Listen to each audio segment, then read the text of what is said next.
the Bible. Is it hard to understand? When it comes to reading the Bible, the first thing that comes to mind is the fact that this is the Word of God. The seals have been broken, and the truth is here. And when we go throughout the scriptures, when we go throughout extra biblical records, we find that the language that God employed, that He used to create the heavens and the earth, was the Hebrew language. Christ said, I came for the lost sheep of the house of Israel. But yet no one, no religious leader, no religious church out there anywhere can now identify the 12 tribes of Israel. Can we?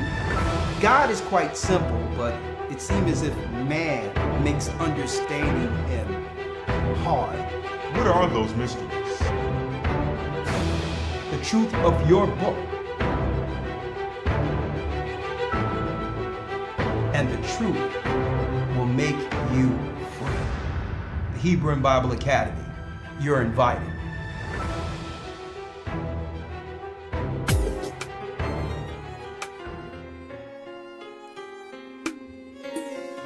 Come on in, come on in. Shalom, shalom. The East is where we're from.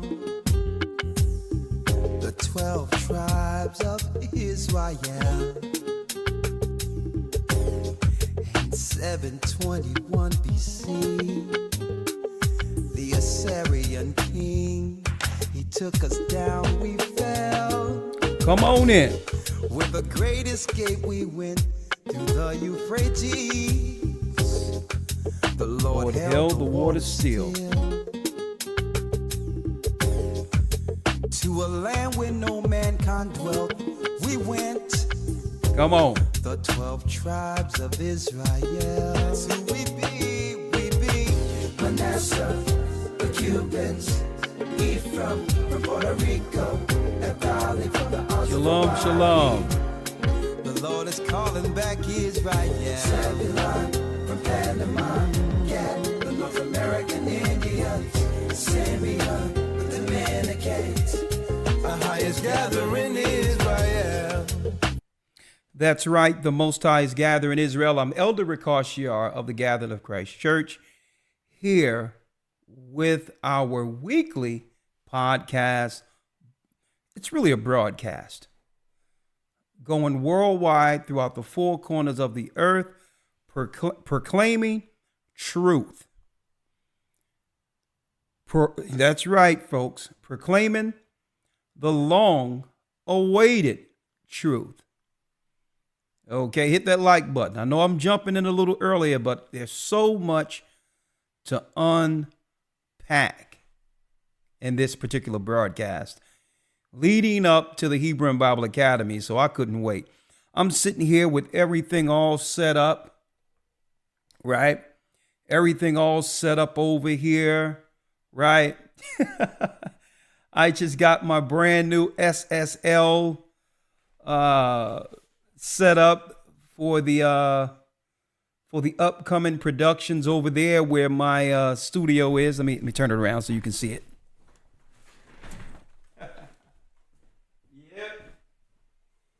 Turn it around so you all can see it. You gather us. Whoa. Let me turn it around so you all can see it real quick. If this will allow me. Hold on. 1 second. Turn it around right here so you can see it. Right. New SSL, right? Yes.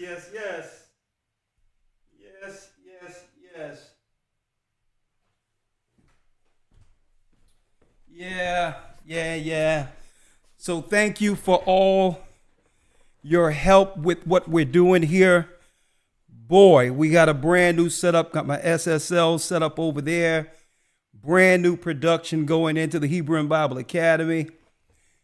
None of this would be possible without you, brothers and sisters, okay? The more you help, the more we're able to get better systems, to be able to compete on the level of everyone else out there when it comes to professionalism in order to get to some of our people, okay?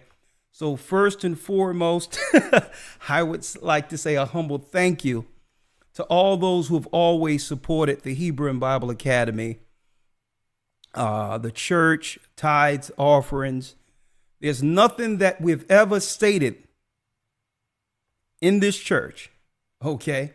There's nothing that we've ever stated that we didn't accomplish, okay? Anything I tell you we're going to do, it's done, okay? It's done, right? We came in overseas and we got a place to gather the church. And you know what? The church belongs to the people, right? We're not saying come and send us something and we're going to build a school and all this other crap people be doing. Everything that we've ever said we were going to do, we delivered. Because what? The church belongs to the people. Okay? And again, none of this would be possible if you didn't contribute. So thanks. Folks, I'm chopping at the bit for this academy coming. Okay? I'm chopping at the bit, folks. Boy, do we have some serious information to divulge to you all. I'm going to tell you this right now. Man, if you get an opportunity, as soon as possible, go over to historytimes.org. Okay? Go over to historytimes.org to enroll in this academy, folks. And I'm talking about for those who have actually been in the academy before. You haven't seen anything. I guarantee it. We're up in this 100-fold with peer research, professional articles, I'm going to tell you, university articles that I apply to with our church. And I'll be able to give you access to the same PDFs that I've gotten from Oxford, Cambridge, University of Pennsylvania. That's right, folks, because the church I've enrolled into it, I'm able to share the materials with those who are in the academy now. We can do a round of applause with that, okay? historytimes.org. Let me put it on the screen. Let me put it on the screen for you. Okay? I'm about to tell you what we're going to be talking about. Bear with me. Let me tell you, folks, and thank you to all my loyal academites, a little nickname I've given some of the loyalists. historytimes.org. You want to be in this academy, folks, week 1. Okay? Week 1. Now, of course, we can do what we can, but if you were in the last academy and you enroll in this academy, even though we have brand new lessons for you, okay? If you're in the last academy, what we'll do as a gift to you is give you 10% off. You enroll, say you want the 10% discount, we'll make sure you get the 10% discount if you were in the last academy. Okay, let me put that out there. All right. What will we talk about? What will we talk about? Okay. Oh, yeah, before I say that, the new calendar. Hold up now. The new calendar is coming. Wait till I tell you what it's about. Oh, the theme. But anyway, let's get back to the academy. Okay. This academy, we're going to bring in some brand new information, right? We're going to go into a full in-depth historical, archaeological, and biblical lesson on the identity of Ruth. There have been a lot of conspiracies out there claiming that Ruth, one of the mothers who brought forth Christ through the genealogy. There's been a lot of conspiracies out there that was claiming that Ruth was a Moabite. Folks, that's a lie. Christ is 100% Judite on both sides, mother and father, and we can prove it. Ruth was not a Moabite, and I'm going to prove it. One thing about us, when you come into our lessons, we give you the PDFs, we give you the literature, the research, and to a point where there's really no refuting at the end of the day. They lie, okay? Just because the Bible said that she was a Moabitish woman, right? It doesn't mean that she was a Moabite woman. So what does it mean, Moabitish? Right? Like, when you get the ish, a suffix on the back of something, it's kind of like something, but not exactly that, correct? Not exactly that. So what it means, Moabitish. We got a lot of issues out there, right? Kind of like something, right? Well, it was more so talking about her geography based on the landmass she was living on, opposed to her ethnicity. And I'm going to prove that. And that dovetails into what I'm going to talk about today, okay, in this lesson, right? So we're going to talk about the identity of Ruth. I've been waiting to put together a lesson like this, right? There was a thing that Farrakhan got a lot of pushback with when he came with a book highlighting and actually citing a lot of Jewish sources when it came to Jewish people in relation to slavery in America, right? The secret relationship between blacks and Jews was Farrakhan's, or not Farrakhan's in of himself, because, I'm not going to disrespect his research team, but there was a whole book that was put together through Farrakhan's team, the secret relationship between Jewish people and black people, right? So I didn't want to deal with it from that angle, right? Just going into history or whatever the case is. I wanted to really deal with it geopolitically up into our time, because to some degree, there have been this, I would say, love-hate relationship, right?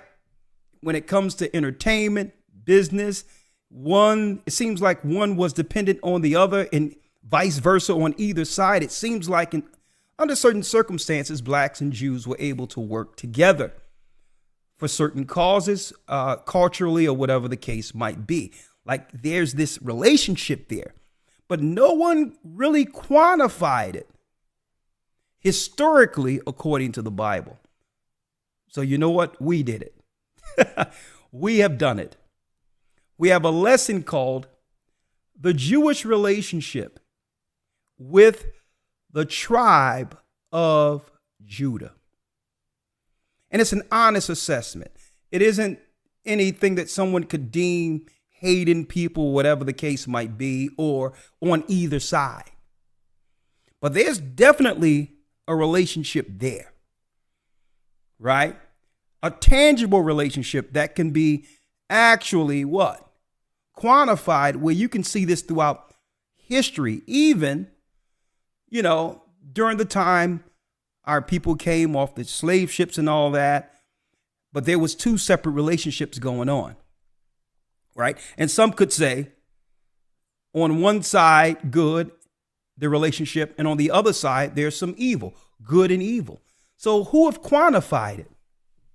Well, we quantified it, and we're going to use Christ, right, as what you would call antithesis, or what you would call the barometer, a better word, to show you that relationship even going back to Christ's time. You don't want to miss this lesson, the Jewish relationship with the tribe of Judah. First time ever taught in our academy. And we're going to also go into some facets of Judaism. You don't want to miss that. Another thing we're going into, another lesson, 70 angels and their connection to the secrets of the times. The 70 angels. We're going into the 70 weeks of Daniel. We're going into the 70 angels and their connection with the secrets of the times, how the spiritual realm is operating simultaneously with this physical realm. Okay. And keep in mind, folks, just on another note, nothing is happening in this earth that the Most High isn't allowing. And that's including the bad stuff we see. The bad stuff is for those who cleave to sin. You need a place for them to seal their own fate. See? So those who cleave to sin, the Most High have allowed operators to utilize these people as agents. So that's allowed too, right? You need a space for those who choose evil. So this is where I'm going to go into the secrets of the times, how the angels operate, the 70 weeks and all that to show you. There's angels who are actually in the earth warning people who are choosing sin every day to say, well, listen, you chose bad, but if you come on this side, we'll deliver you. Okay. So, man, I'm putting out too much right now. I have so much to talk about. Get into the lesson. The 70 angels and their connection with the secrets of the times. And we're going to also drop the 70 weeks of Daniel. There's an angel over each week, and I'm going to break that down, of Jubilees. The full breakdown of the 24 elders written of in the book of Revelation. Who are they? And don't forget, folks, heaven is on its way here. So that whole realm is coming here. With those same elders. Who are they? And when I break down the elders, I'm going to also go into why did the Most High choose certain men and women in the last days to come to the knowledge of the truth? Why? What was in particular people that the Most High noticed and said, you know what? I'm going to use this person. Why were you chosen? Even though we were all unworthy. I'm going to go into the 24 elders and show what made them worthy. It wasn't that they were perfect altogether, but there was something in them, a passion. A passion. Why? All people, folks, don't have the fortitude to finish things. Some people pick up something and say, you know what? It was a hobby or whatever the case is. And they'll get bored and they'll go off and do something else.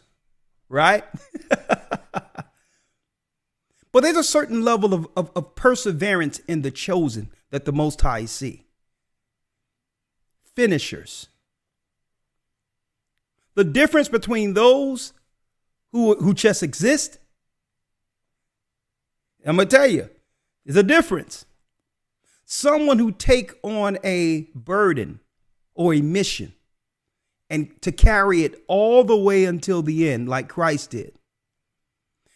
There's only a certain finite number of people in the earth who were born with that. Okay? And this is not downplaying anyone or trying to claim that that someone is less than others. But there's something that Christ and the Most High and the Spirit, the Holy Spirit, see in a person. It's not whether or not you have the talent or you can understand or you can break something down. Do you have the mindset to carry out an idea unassumed? Where it's just an idea and you're able to carry it all the way out until it's seen before men. This is why the Most High chose David over the rest of his brothers. He wasn't the strongest. He wasn't the sharpest. He wasn't the eldest.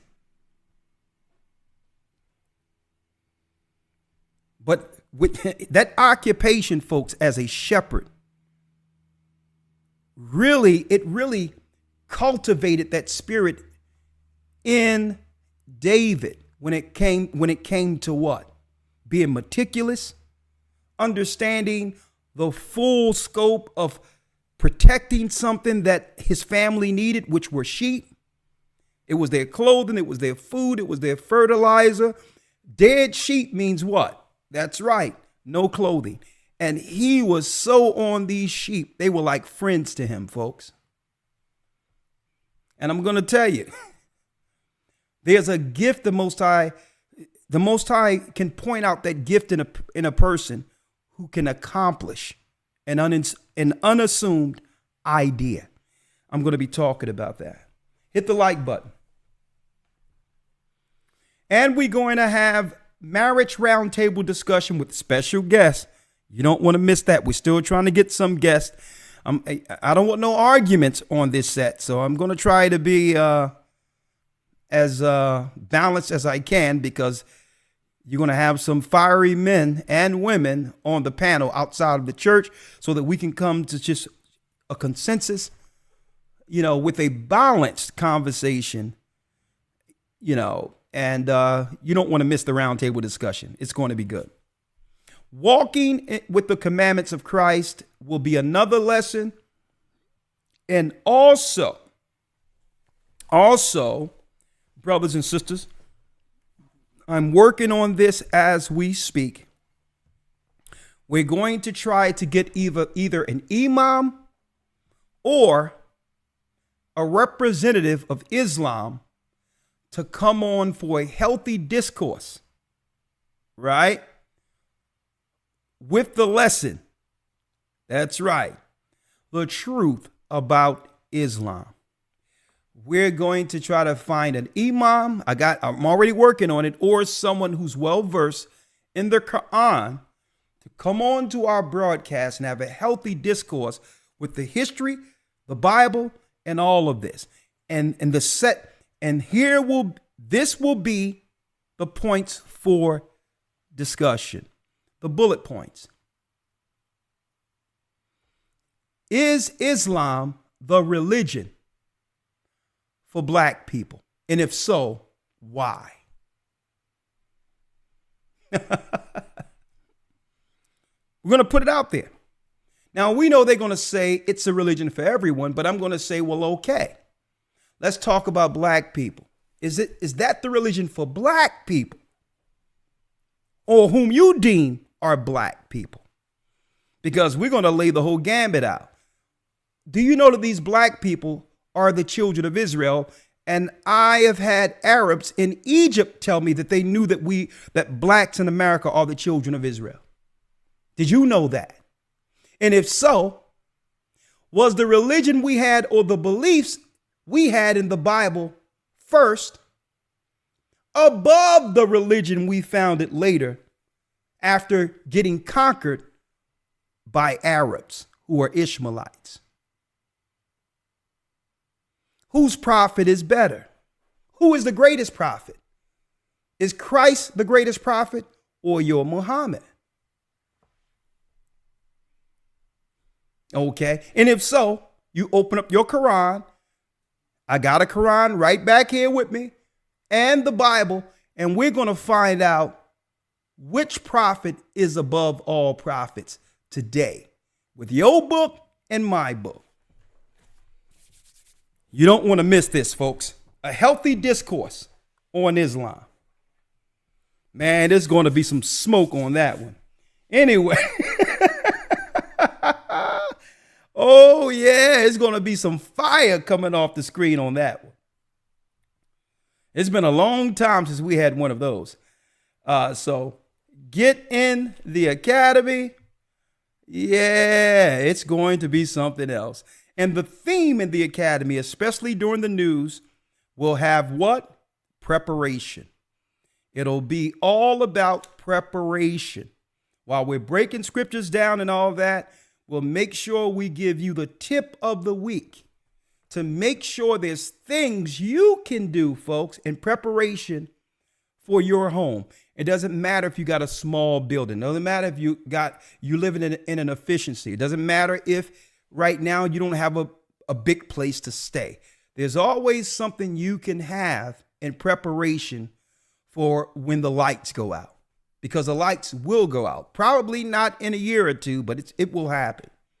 Okay, so again, go to historytimes.org and enroll. We have the administration on standby. Hebrew, Elder Lawyer got a brand new way of attacking the Hebrew, brand new, since so many people, are used to some of the older lessons. It's time to kick it up a notch. It's coming, this coming academy. News like none other on earth. And of course, the lesson. You open up your PDFs, your class, your links and all that. And here it is. We go. And plus, we're going to have pop quizzes for the first time in the academy through Zoom. Go to historytimes.org. All right. Get ready, folks. This academy going to have a lot of smoke in it. Smoke, smoke, smoke. Okay, we're over 1,000 right now. Good smoke, though. Good smoke. No bad smoke. We're going to be respectful. It's a family broadcast. All respectful now. All right. Now, what else must I tackle here before jumping in? Yeah. Oh, yeah. By the way, this year's scriptural theme that we'll have is Matthew 25:13. Watch therefore, for you know neither the day nor the hour wherein the Son of Man will return. That's going to be our theme all year. Preparing for what? The coming of our Savior, right? We would like to encourage our brothers and sisters out there to be focused on getting your households in order. That's spiritual in everything. If you know there's someone in your home operating contrary to God, keep in mind it's blocking the blessings in that house. We're not saying to immediately just try to evict someone in your home or all that, but you're going to have to come to a decision. If you have sin festering in your home, it's blocking your blessings. And you're going to have to make a decision. And this lesson, hopefully this lesson can help you do that as I go into what we're talking about tonight. You have to make some decisions. You will see the emphasis in our teachings throughout this whole year, which is focusing on cleaning ourselves up in preparation for the Lord's coming. The upcoming holy days. We will be observing Purim next month on February 13th, sundown to 14th sundown. That's the day we give gifts to one another, okay? Not Christmas. So if you feel left out, February the 13th, February the 14th, if your children were saying, well, mommy, daddy, you're leaving me out. Well, guess what? You don't have to erect a tree. But this year, we're going to have at our headquarters, what? We're going to have at the church the gifts their parents can give their children. So if you want to participate in giving, you can do it on a day that's celebrated in Hebrew history, where the Most High saved us in Persia, Iran, right, when we were captives there, by the hands of, by the righteous guidance and protection of our sister Esther, right, and the prophet Mordecai. They were censoring, which were numbering our people, Esau was, with a conspiracy to actually get rid of our people. So the census was to know how many people were there so that they can cook up new political ways of getting rid of us slowly. And the Most High had, Hammond the Agagite's head on a spike for it. So, and then we began to give gifts to one another.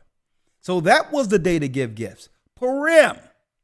Well, that day, brothers and sisters, February 13th, sundown is the time we give gifts to one another. So if your children feel left out, you can actually give them the history of our foreparents on why we should give gifts. Not Saturnalia, not so-called Christmas, but Purim.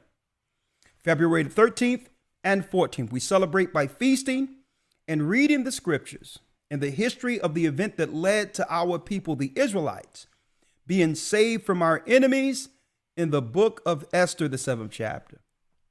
Okay. The Hebrew New Year will begin March the 2nd, sundown. 2024, which is also bringing in of spring. Passover, we're also excited about that, brothers and sisters, this year. Passover, it will be in North Carolina.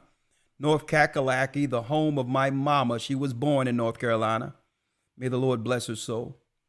Which will be on March 15th. March 15th and March 16th will be the 2 days of celebration. If you are baptized and an active member of this church, Gathering of Christ Church, and you plan to attend the Passover, please let your local congregation know as soon as possible, because we're already, I believe, over 4,000 right now and counting. So we don't want to leave anyone out.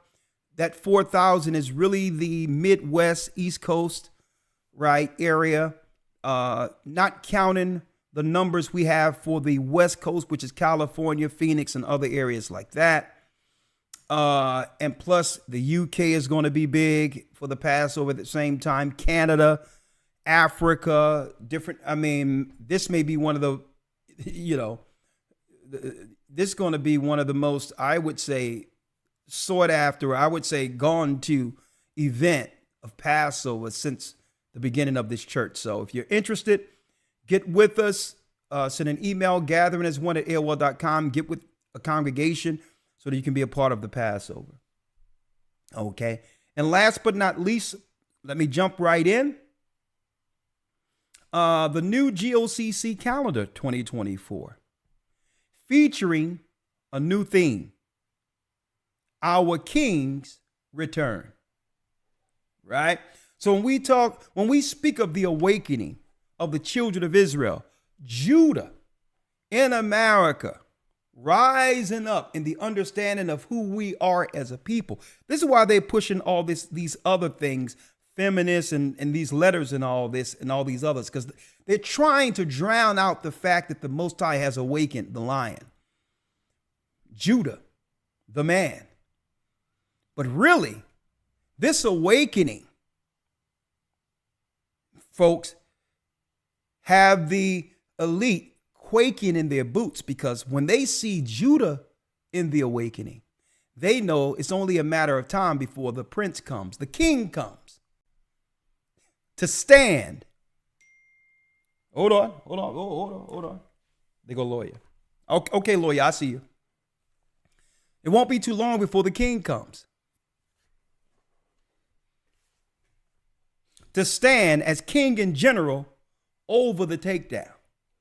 So this is why you see in certain cities they trying to push black women and letter people and all these others. They're trying to drown out the fact that Judah has awakened. Right? We know these people that they put in position don't have true power. They're trying to drown out the fact that the king will soon return. And that's what happens throughout history. A sign happens within the earth when it comes to the men. Right? So I'm going to tell you, folks, the theme for the calendar, folks, and it's going to be a sharp calendar too. And, we're going to be dressed. It's going to be real nice. Right? Featuring our King's return. It's being finalized and will be open for pre-orders this coming Monday. Okay. This coming Monday, we'll be taking pre-orders at gatheringofchrist.org. You'll see the calendar's theme. You'll see it first page. You click on that and you'll be able to get your pre-orders. And one thing about our calendars is you'll never throw them away, okay? Because we made them specifically with high generation photos so that after the year is done, you can actually frame these and use it for themes in your home, bathroom, kitchen, whatever the case is. You can put it in, the kids' room. We made high grade photos so that, you don't got to throw it away. You can frame each month the theme and use it in your home for pictures. Great art. That's right, folks. Go to gatheringofchrist.org this Monday to actually get your pre-orders for your calendars, okay? And guess what? Also, the time breakdown is right there, first page. 364 days, 52 Sabbaths, as the Most High proclaimed since the beginning. He have put the whole earth on notice, and also he have placed the Israelites back on time with that calendar. Go to historytimes.org, okay? Now, hit the like button. Let's jump right in. And yes, a new academy begins this Monday, folks. So go to historytimes.org to enroll. All right, where are we? All right, let's get in Elder Lawyer now. 1 second. Let's get in Elder Lawyer. And again, the administration, folks, is on standby, working around the clock. So do us a favor. Please don't try to get in last moment or last minute Saturday and Sunday night. If you know you're going to be in this, enroll as soon as possible, okay? All right, let me call Elder Lawyer.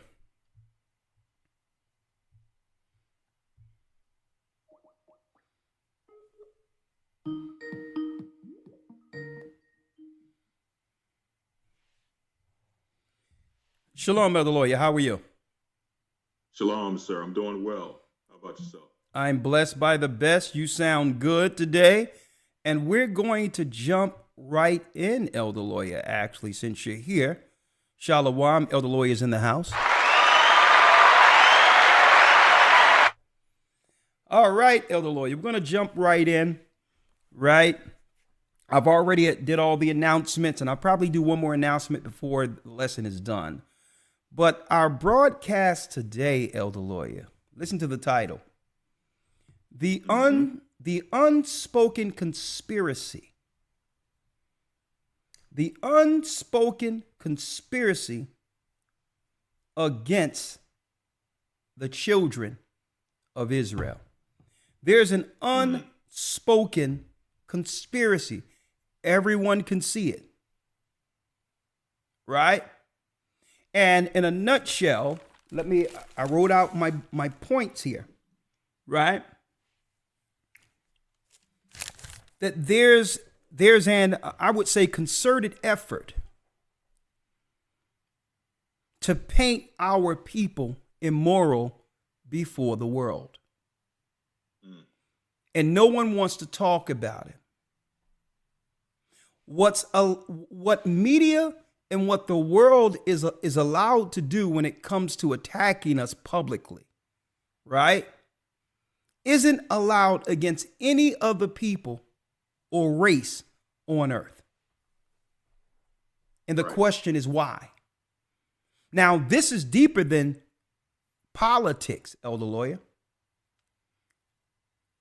Right?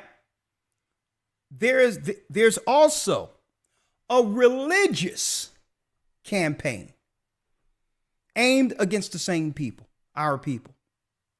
A religious campaign where all religions deem it outright, what words can I use? From a religious aspect, they teach that we are second-class citizens and aren't apologetic about it at all. A matter of fact, Christian churches outright will claim that black people, our people, right? And don't forget, when I say black people, I'm not just talking about so-called black Americans. I'm talking about, don't forget, the Puerto Ricans were Balikwa Taino. That they started through their religious exegesis or theology, Lawyer, they started naming our people after the negative characters within the Bible and teaching that within the theology amongst mainstream church. Mainstream religions, such as Christians started with this new, I would say, trope is the word they use today, that blacks are from the seed of Ham. Now, on the surface, it seems innocent. But were they really smearing us publicly by teaching our children and their people that black people are from the cursed seed of Ham? It's no different than what they're doing with the media. When you look at some of the things throughout history, Ham did. Right? When you look at some of the sexual perversions and idolatry that's connected to Ham, it's no different than them pushing the letter people and everything, degrading on our people publicly and geopolitically. And they're working on either spectrum, be it political or religious, which gives other nations what? The justifiable moral high ground to treat us as dirt. And it's time that we call it out and also come with a solution of what we're going to do about it. That's where I'm at this point. Because not only, listen, it took me about 3 hours to get this whole thing together. Not only are we going to point it out, because Elder Lawyer, most people thought that the theology of black people being from the cursed seed of Ham came out of Christianity. Mm-hmm. But it didn't. That whole ideology came from the Talmud. Mm-hmm. And we're going to talk about that today. Later, the Roman Catholic Satanic Church picked it up and they began to teach that ideology to slaves. And for those who don't know what we mean by this, and we're going to talk about it today, the unspoken conspiracy. Not only are we going to highlight when they're dealing with what? Derogatory, evil rhetoric aimed towards us, folks. And it's done in a way to the point where they can hit and hide their hands and claim, well, this is what some philosophers have claimed. This is what some other, theologians have said. But really, what they're not telling people is the damning optics and propaganda, if I can use that word. The damning optics and propaganda that comes with claiming that black people are from the cursed seed of Ham. It really runs congruent into everything they're doing politically against us today. And it justifies their actions against us. So if we don't straighten this out from the theological side, folks, from the religious side first, there's no fixing it in the secular world.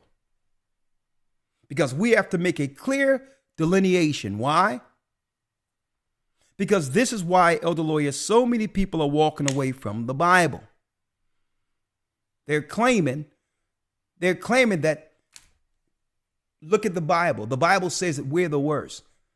The Bible justifies slavery and all these other things, which is a bold-faced lie. Everything they're saying is running our people away from the only book that can save us. Right. So it's time to now talk about this. Hit the like button, folks. We're about what? Thank you. Y'all doing a great job, but we are about 500 likes short. So if you may, brothers and sisters, if you just come in, hit the like button. Now, Elder Lawyer, when it's told through these certain religious sects like Christianity and others, where when our people begin to have questions concerning our true origin, it seems that they don't give us anything,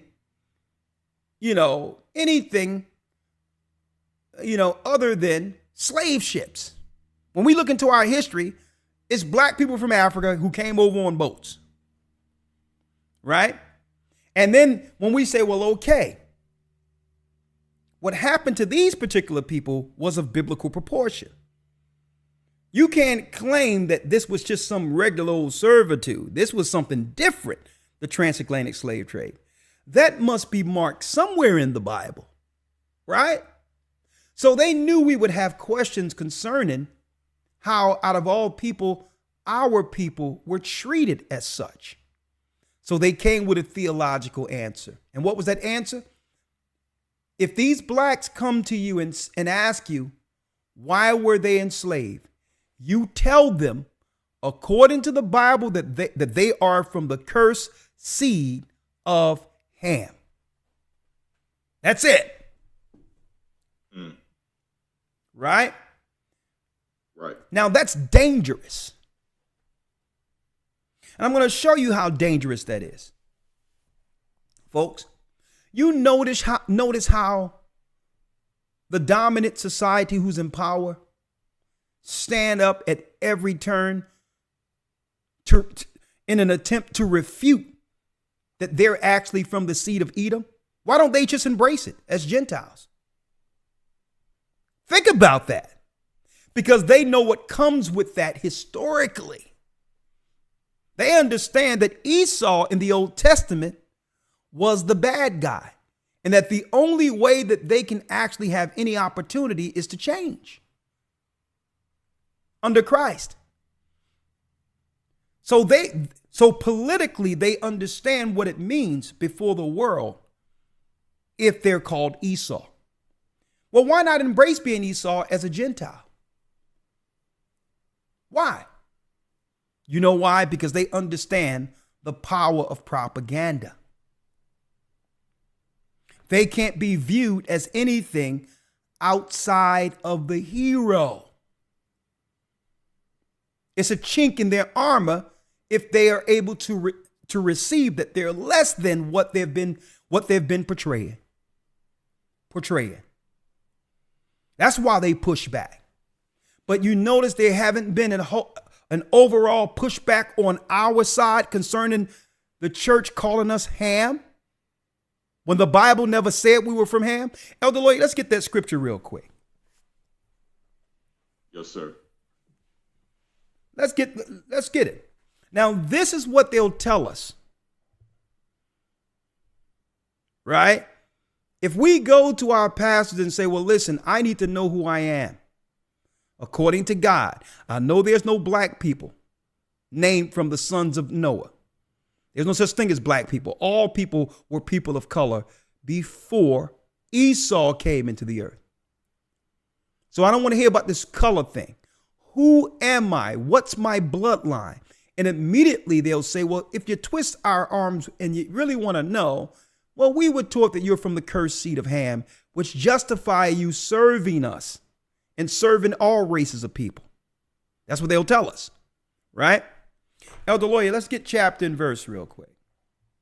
Yes, sir. Genesis chapter 9, verse 20. Hold on, let me grab it so that they can see it with us.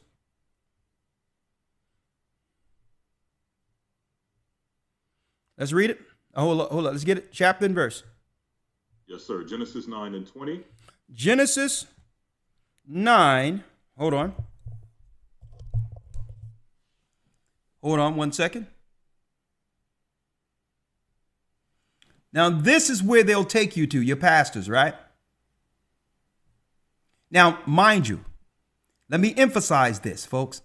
This is erroneous doctrine. But they know our people don't know the Bible and the genealogies within the Bible, right? So they'll just tell us anything, right? Let's go to Genesis real quick, Elder Lawyer. Let me grab it here, right? Genesis, hold on.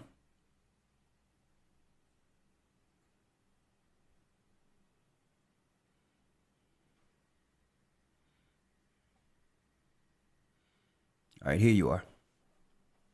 All right, Elder Lawyer, Genesis 9, let's read it. Yes, sir. Genesis 9:20. And Noah began to be an husbandman, and he planted a vineyard. And he drank of the wine, and was drunken, and he was uncovered within his tent. And Ham, the father of Canaan, saw the nakedness of his father, and told his two brethren without. Read. And Shem and Japheth took a garment, and laid it upon both their shoulders, and went backward, and covered the nakedness of their father, and their faces were backward, and they saw not their father's nakedness. And they saw not their father's nakedness. So what's going on here, brothers and sisters? What's going on here is that Noah, he fell out. He was inebriated after going through so much trauma and seeing the whole world destroyed.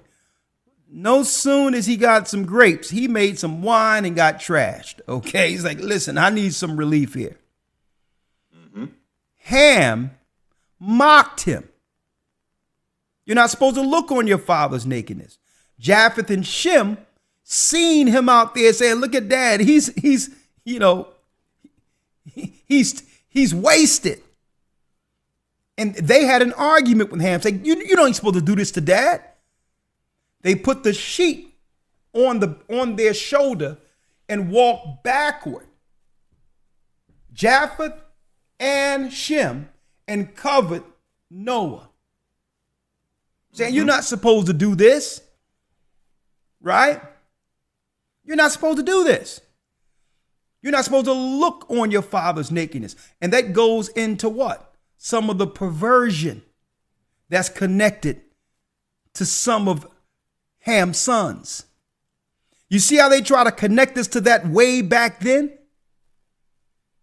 And you see what they're doing in the media now when they talk about certain perversions or actions which are sexually immoral. You notice they put one of our people as a representative of it.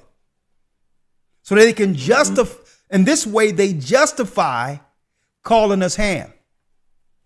See? They justify it. And you know why it's allowed? Because there's not a resounding, unified voice of our representation on this earth. No other nation will be allowed outright to be utilized like this without pushback. Right? Let's read it. Yes, sir. Verse 24. And Noah awoke from his wine, and knew what his younger son had done unto him. And he said, Cursed be Canaan. A servant of servants shall he be unto his brethren. And he blessed. A servant of servants shall he be unto his brethren. And he said, Blessed be the Lord God of Shem, and Canaan shall be his servant. And Canaan shall be his servant. So when our people go to pastors to ask, where can we be found? Our people who serve slavery, why are we treated like second-class citizens? This is where your pastors go. And immediately, usually in the past, it would satisfy. It gave us the justification for why it made us, we were justified with, okay, now I can accept my low state under all people. It's understandable. I was meant to serve everybody. And this is what they were teaching for hundreds of years in our churches. Right? When folks, this isn't talking about us. Because Ham had 4 sons. Okay. We're not from either of those 4 sons. And they are predominantly North African, Egyptian, the original Ethiopians, which also links directly into Cushites, Nimrod, who would be modern day East Indians. East Indians, folks, are Hamites.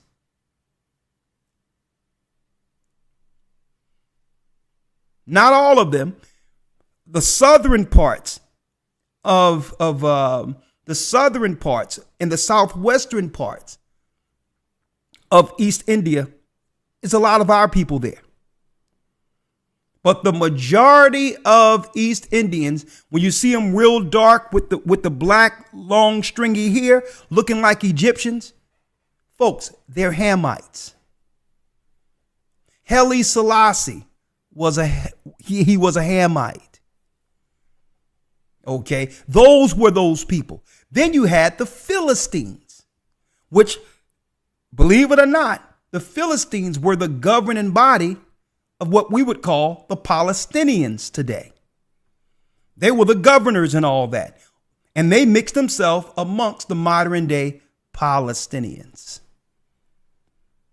None of these people have anything to do with us, but yet they teach this in your church. The Egyptians aren't us, even though they have enslaved us in the past. We're not from either son of Ham, but yet this have become what? The religious propaganda pushed on our people. So to justify treating us as servants without any hopes of anything outside of that. Now, so this is what they'll do, Elder Lawyer. I wanted to go there first. So, Elder Lawyer, this is what they'll do. They know that there is no hope, right? In particular, being from the seeds of Ham when it comes to rulership, power, or whatever the case might be. You cannot look forward to being anything but less than perverts and servants and idolaters. That's all you can look forward to, unless you accept our people as your white Christ, and we'll graft you in.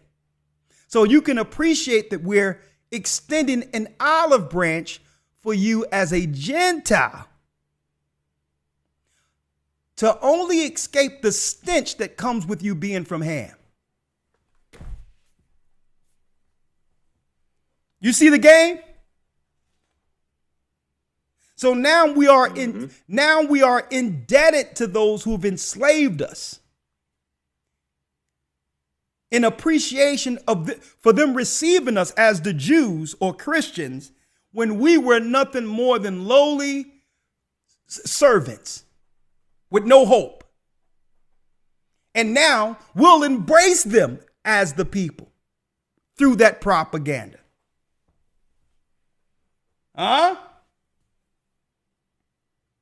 Now, Elder Lawyer, real quick, I'm going to show you how dangerous that rhetoric is, right? Mm-hmm. Now, let me show them something real quick. I sent you, Elder Lawyer, a PDF in preparation for the academy, right? From the University of Pennsylvania. You seen that, right? But you don't have to get it. I'm going to show them a little piece of it. Okay, gotcha. You don't got to show that. I sent it to you a while back, right? But I'm going to pull it up. This paperwork, I'm on page 26. No. This paperwork comes directly out of, right? Hold on. Come right out of the University of Pennsylvania. Right? Let me show you something here. University of Pennsylvania, right? Let's get it here. Let me show you.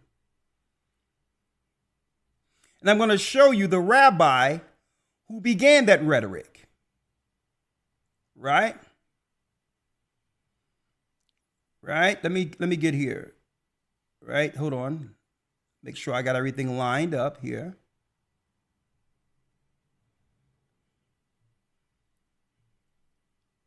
Now, getting the academy, folks, I'll be able to share this peer research for you. This comes directly from the University of Pennsylvania research of between Jewish people and black people, and historically, what set the table on how we'll be able to relate to one another in our current time, right? Now, in this particular, let me get it. other lawyer. In this particular research I've done, right? It talks about Ham. Right? Now look what it says here. It says here,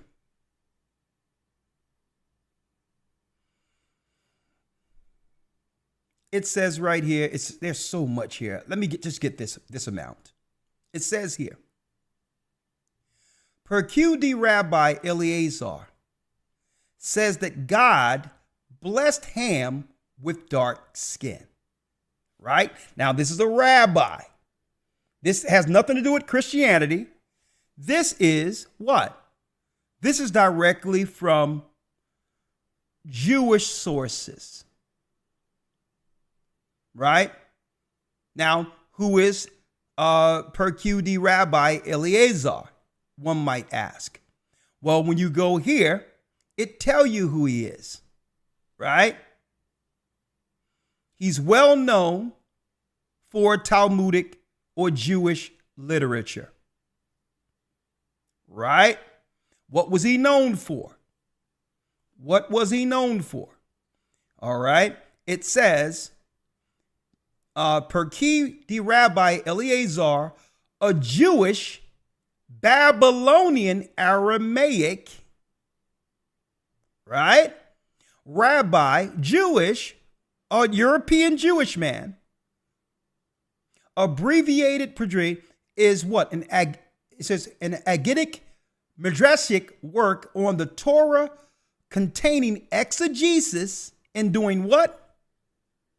Look at this, folks. Retellings of biblical stories.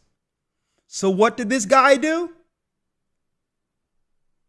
He retold the stories for our current exegesis or theology within Christianity and or Judaism. So this guy retold the stories. And what did he state? He stated that God blessed Ham with dark skin. Now that would make you believe, well, that's a good thing. Well, folks, everyone had melanin in their skin except Esau. Okay, that's not a come up. That's not nothing to say, oh yeah, man, we blessed with black. All people were people of color outside of Esau. So we'll see this and embrace it as something good, not realizing it's part of really demonizing us to have us embrace someone we're not, people we aren't, right? Now check this out. There's more. Let me get here. If I can mention very quickly before you go forward, in that same exact record, it actually states, as you were mentioning. Hold on, let me pull you up, Elder Lawyer. Let me pull you up. I'm sorry, go ahead. No, go on. Yeah, and like you were mentioning, all nations at one point were dark. In that same record, it mentions that the sons of Shem were also blessed with dark skin in that same exact record. In the same exact record, Shem was blessed with dark skin. What page you on, Elder Lawyer, for that? All right, I can pull it up very quickly and send it to you. Okay, don't worry about it. I can find it here.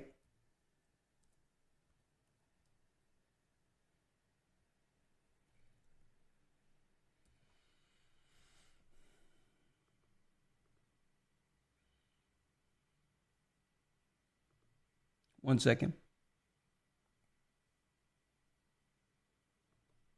Well, believe it or not, we're going to be teaching from this in the academy anyway, so I'll keep it for there. But yeah, what they're emphasizing here, brothers and sisters, is that what? Ham, in particular, is the family black people came out of, right? And then they go on to claim that, okay, it's all right for black people to be from Canaan, right? Right? Now check out what it says of Ham, right? Some of the things I can show out of the literature, Elder Lawyer. It would also be helpful to know that the source for the statement that later Midrashim understood Ham's or Canaanite punishment as injury to his sex organs. Folks, mutilation and all these things that's being justified and aimed towards certain scenarios. They believe it or not, religiously, this is what Hamites do. See? So now they're playing out in real time in the secular world what they've always believed within their religions. Right? Let me show you something now. One other thing. I can't put it all out because there's so many things we must unfold tonight. Right? So many things we must unfold. Right? But let me get one thing out here. Yes, sir. I sent it to you, by the way, in your Skype. Thank you. Hold on. Let me get this, Elder Lawyer.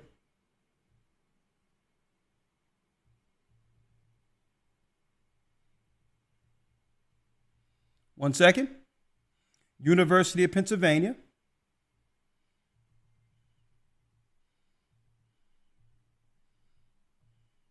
So you'll know the source that I'm getting this from, folks. So this is not my personal opinion. Let me show you real quick.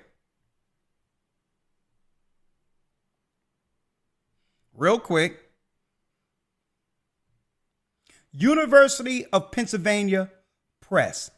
The image of Black in Jewish culture. So they've always been talking about us amongst their universities. And I'm talking about their prestigious universities. Cambridge, I have those records. Oxford, Yale.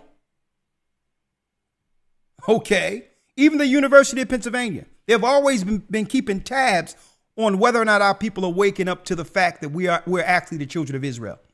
And then they're saying, well, listen, here are the rabbis who named them Ham to justify these false teachings amongst the Christian church. Right? Now, let me show you this.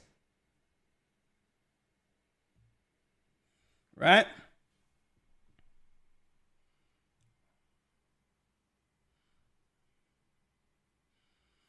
Now, it says right here. Now, this is University of Pennsylvania Press, Elder Lawyer. Let me pull you up because you have to be in here for this. I mean, I'm going to really use this as one of my key points in the academy when it comes to our relationships, as far as exegesis goes, and it says, listen, it says, the curse of Ham, see David Goldenberg, the curse of Ham, a case of rabbinic racism and struggles in the promised land. And it says what? It says, from the rabbis. As it is well known, the old Hamitic myth was used by Jews down through the ages and was adopted by Euro-American interpreters of the Bible to justify enslavement and later segregation of Negroes. Don't tell me we don't have the research here. University of Pennsylvania, folks, that it was a myth they would teach in our church.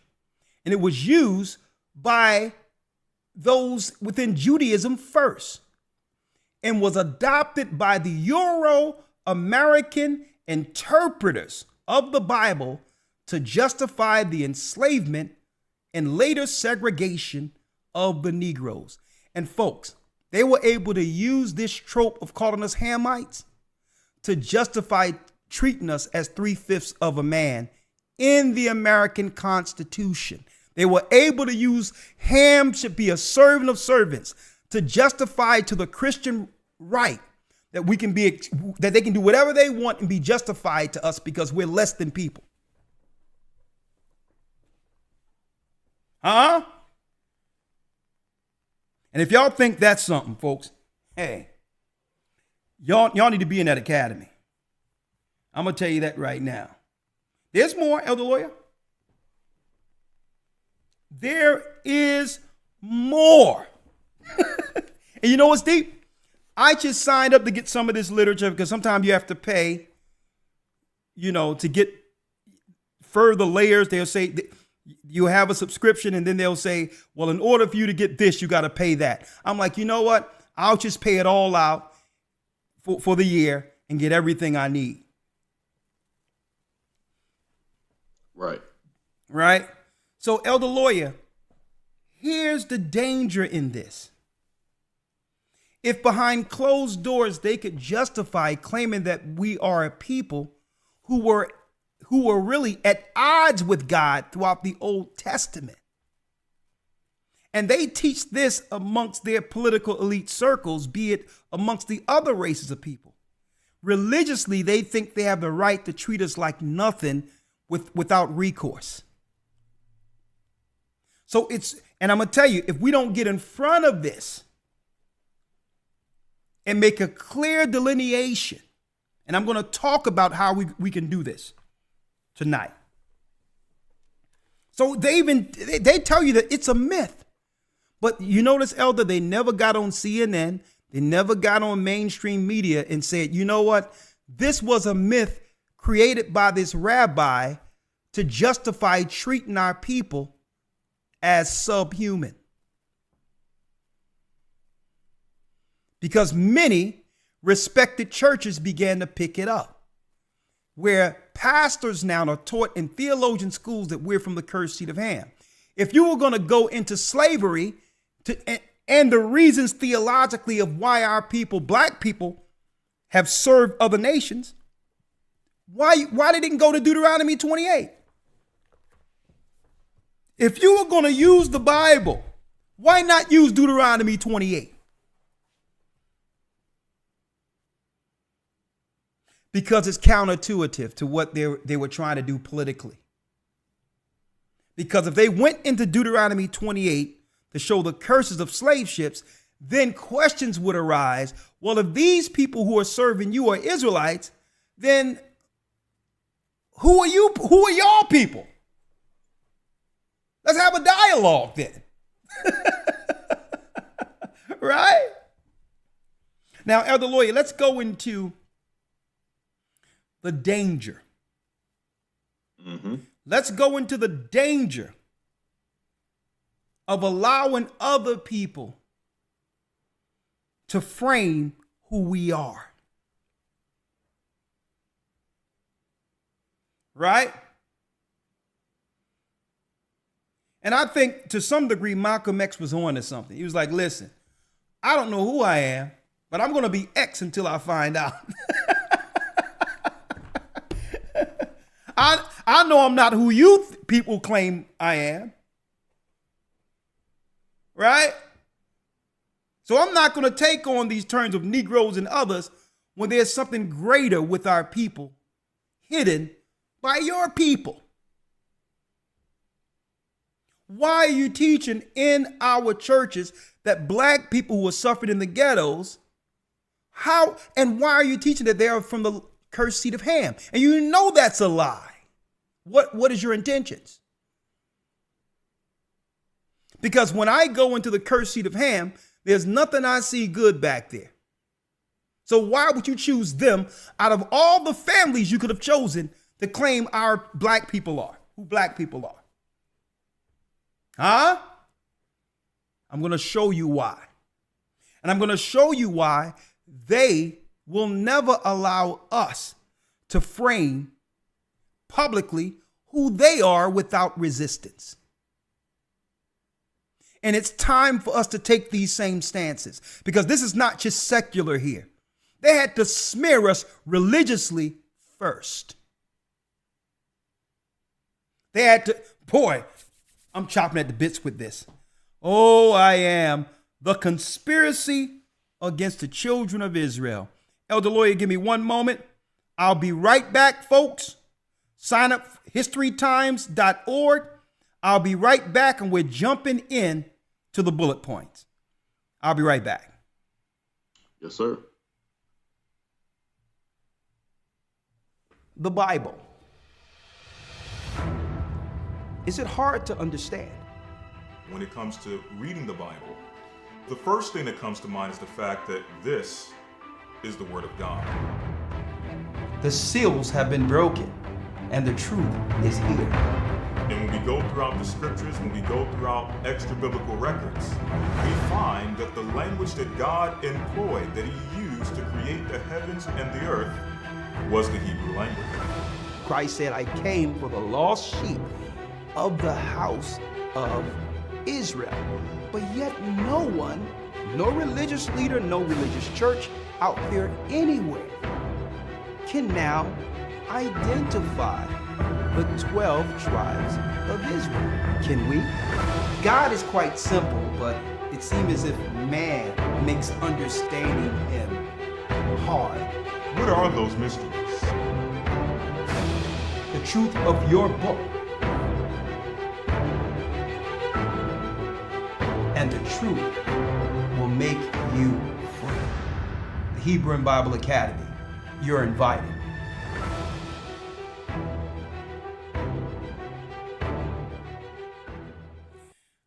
Yes, yes, yes. That's right. Week 1 of the Hebrew and Bible Academy this coming Sunday. Be there. Enroll. Go to historytimes.org. Now, Elder Lawyer, jumping right in. Elder Lawyer. As soon as Elder Lawyer come back, he can jump right in. I guess he went the same time I did. So in the meantime, folks, let's pull up something here.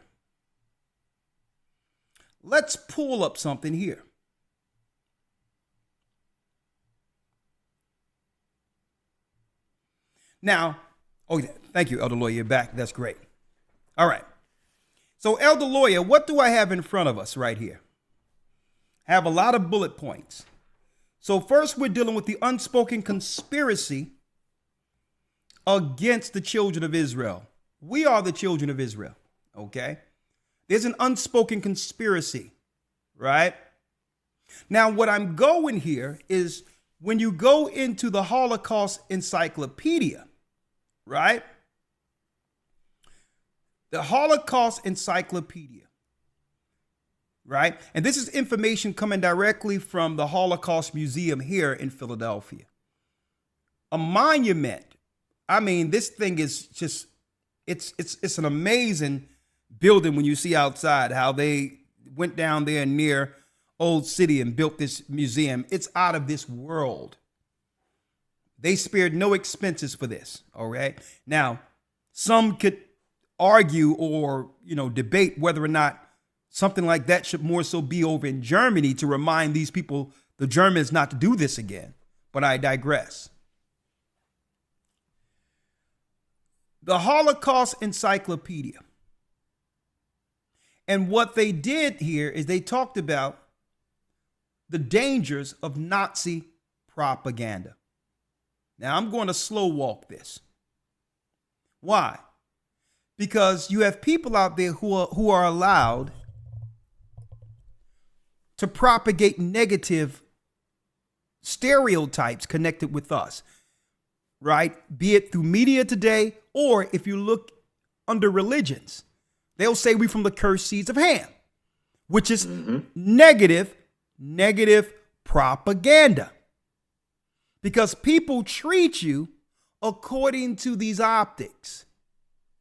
And if we embrace ourselves as the people of Ham, then that's actually signaling to others of how they should treat us. Right? So if we embrace a negative stereotype, then you can't complain when they treat you like the cursed seed of Ham. You wonder why everybody treating you like dirt when they have put the stigma on our people that God put us on this earth to serve other people and stay perverted.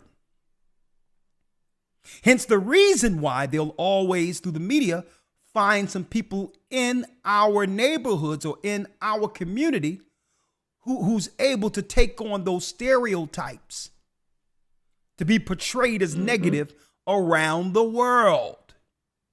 Right. That's your media side. Your media is looking at people amongst who can justify them calling us ham, and they'll promote that on their machines. So no wonder why you're being treated like second-class citizens, because you didn't do the research on how they religiously think of you, being that our people have taken on and embraced through Christianity being Gentiles from the seed of Ham. So religiously, the other nations can treat you like whatever and not what? And not have a negative conscience against it. So here it is. Why am I going here?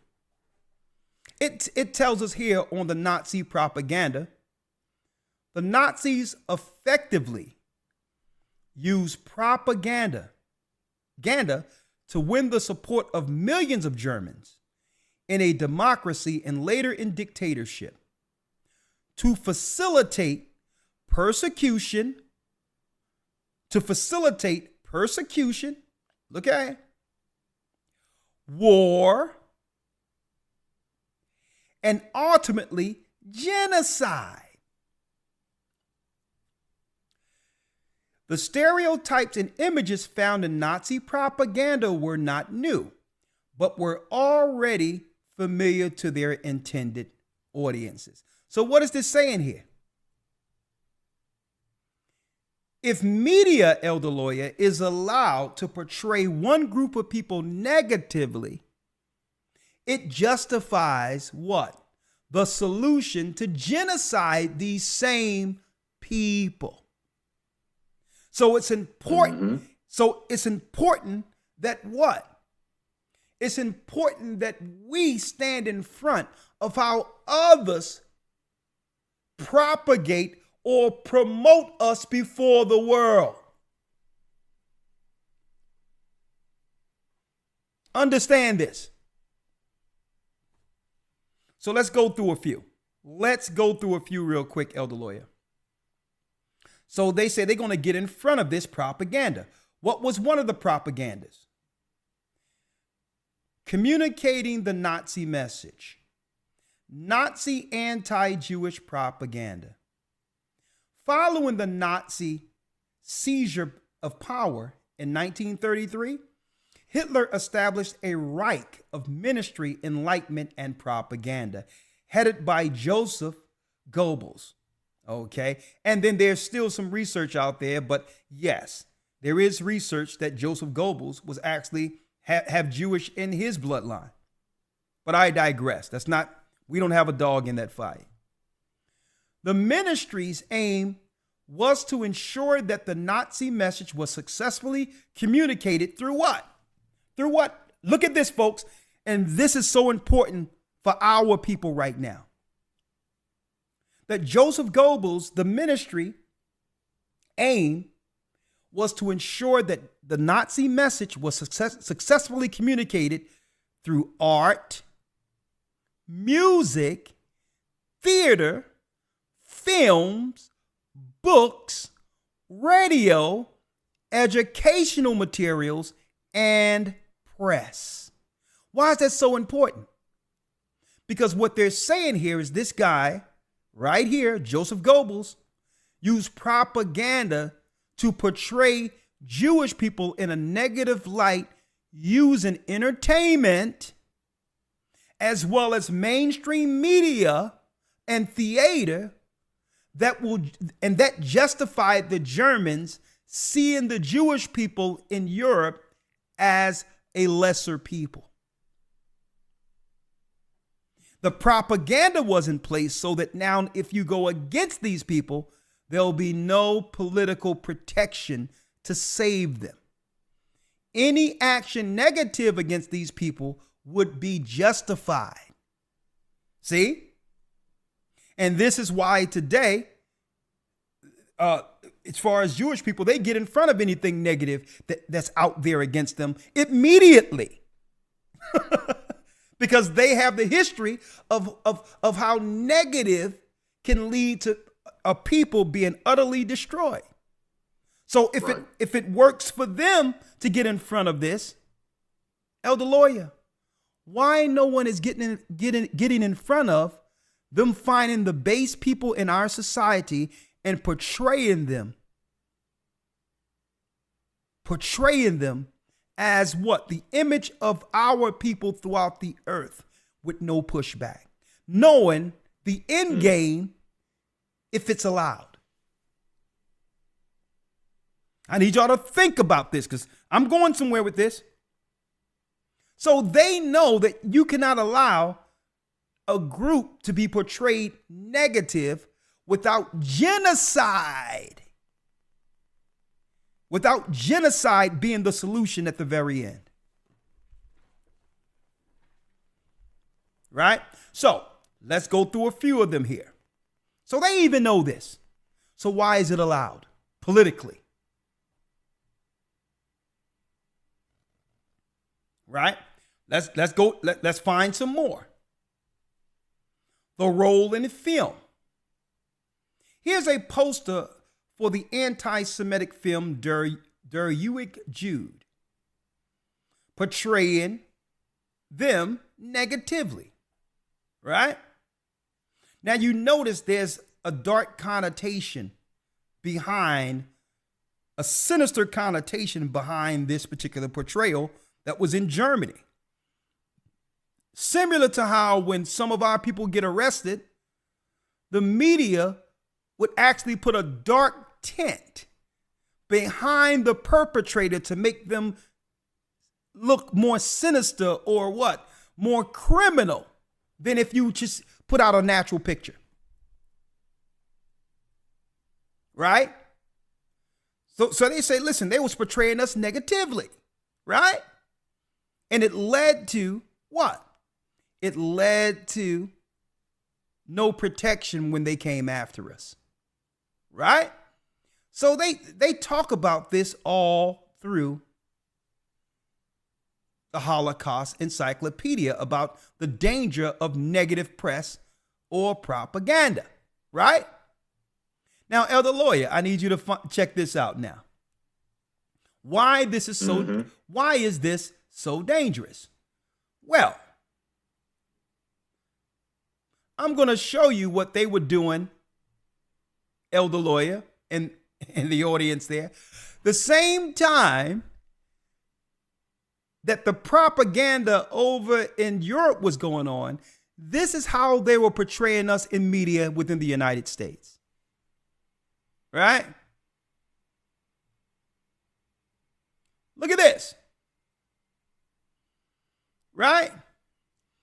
You can plainly see how miserable I am.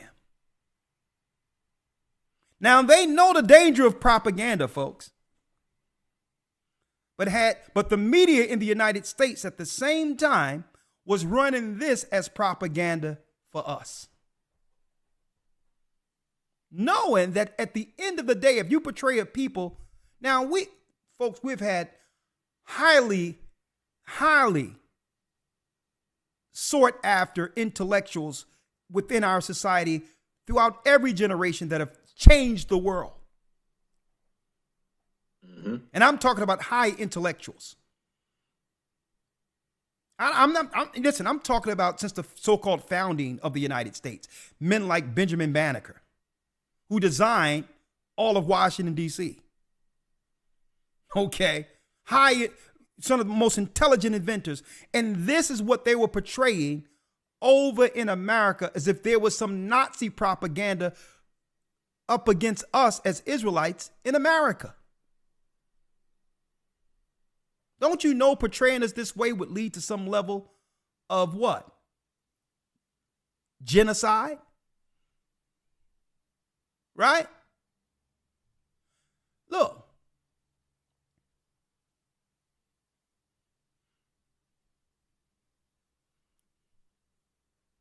And we're going to go into these slave ships and all these things in a moment, Elder Lawyer. I'm going to show you something. I'm going to show you something. We're going to the slave ships in a moment. This is what we wanted to see, Elder Lawyer. Elder Lawyer, I need you to go to Deuteronomy 28, where it says that in Deuteronomy 28 that they should put a yoke of iron around us, around our necks. A yoke. I need you to get that. Yes, sir. Right?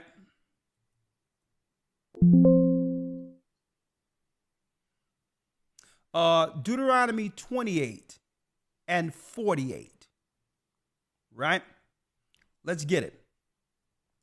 Deuteronomy 28 and 48. So first of all, religiously, they put the label of Ham on us. Negative propaganda to justify treating us less than. When they knew it was a myth, and that's in their own, that's right, peer research within what? The University of Pennsylvania. That it came not from a Christian theological vantage point altogether, more so than a rabbi under Judaism started touting this, only to be picked up by Euro-Americans as a theological point to be taught in black churches so that whites can be justified treating us like the cursed sons of Ham and daughters of Ham. Right? When really they should have been in Deuteronomy 28 when our people came to their pastors and asked, who are we? They should have went to Deuteronomy 28 and said, well, listen, you're really from the lost tribes of Israel, and that you're serving a temporal curse. See, that servitude in Ham is perpetual. But this is why they didn't go to Deuteronomy 28, because this slavery in Deuteronomy 28, or this servitude, is temporal. Okay? It's us what? It's a correction for disobeying the morality that was given through Moses. But eventually our people would repent and come back to the law from whence we're fallen. Let's get Deuteronomy 28, Elder Lawyer, and 48. Let's read it. Yes, sir. Deuteronomy 28 and 48. Therefore shalt thou serve thine enemies, which the Lord shall send against thee, in hunger and in thirst, and in nakedness, and in want of all things. And in want of all things, come on. And he shall put a yoke of iron upon thy neck, until he have destroyed thee. And he shall put a yoke of iron upon thy neck until he have destroyed thee. So for disobeying God's law, this is a curse on Israelites. This have nothing to do with Ham. And what is it? I'm going to check this out, Elder Lawyer. What is it? The yoke of iron is what they put around our necks in servitude. The children of Israel, the same people who were enslaved in Egypt, from the sons and daughters of Shem. Now, Elder Lawyer is speaking of this yoke, right? I need y'all to look at this, right? Slavery, yoke. And look, Esclava Anastasia, a female slave in Brazil. Folks, there's more Judites in Brazil than America. I don't know if y'all knew this. There's a mixture between Asher, the tribes of Asher, and Judites in Brazil. But look at this sister. Right? Yoke of iron, daughter of Zion. Daughters of Zion. Y'all see that? Y'all see that, right? Now I want to show y'all something else. Through psychology, they have taught our people to embrace the curse.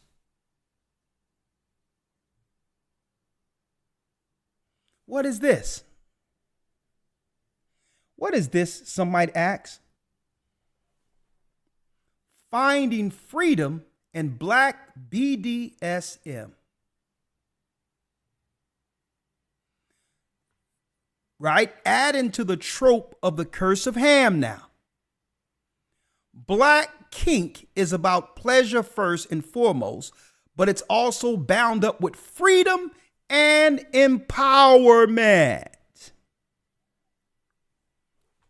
Wow. So now what they're doing, the Bible says they would put a yoke upon us, and now they have, through psychology, have our people embrace this as a kink, which was none other than a curse of Deuteronomy 28.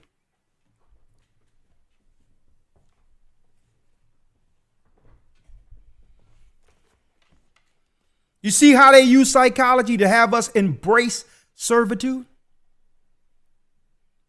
Now, how were they able to do this? Well, I'm going to go there in a moment. I will go there in a moment, folks. Elder Lawyer. Yes, sir. Yeah, my brother Tony, he called me the other day, right? Mm-hmm. He called me yesterday, and the day before yesterday. And he says that there were people giving out food and all that for the holidays right off of Allegheny Avenue in Philadelphia, right? Mm-hmm. And he said that this guy invited him to a church.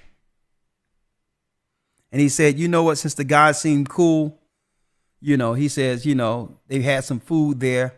My little brother said, I'll go by. Maybe I can share some things with them. Who knows? He said when he got into this Episcopal church in Philadelphia, he says, man, it was something out of a Rick James funkadelic show. If Rick James and the Funkadelic had babies, that's what was running all through the Episcopal church there. Right? Right? And he said, well, I'm in the wrong spot. Right? I mean, he thought, he's like, he was just waiting for the theme music, from the Village People to pop out. He waited for a disco ball to fall down. And he says that one of the guys said, I need you to meet my pastor. Right? And when you go into the pastor, all the way down here, the Episcopal Church, it was her. It was her. The Reverend Canon Tona Smith. Looking to be more engaged, this committee envisions a world in which people of all genders and sexual orientations feel fully welcome into supported by the church, and cultivating Christian faith and robust spiritual life. Folks, this was their plan. This is what they were seeking to cycle out Martin Luther King, Malcolm X, and others with. I'm going to tell you why.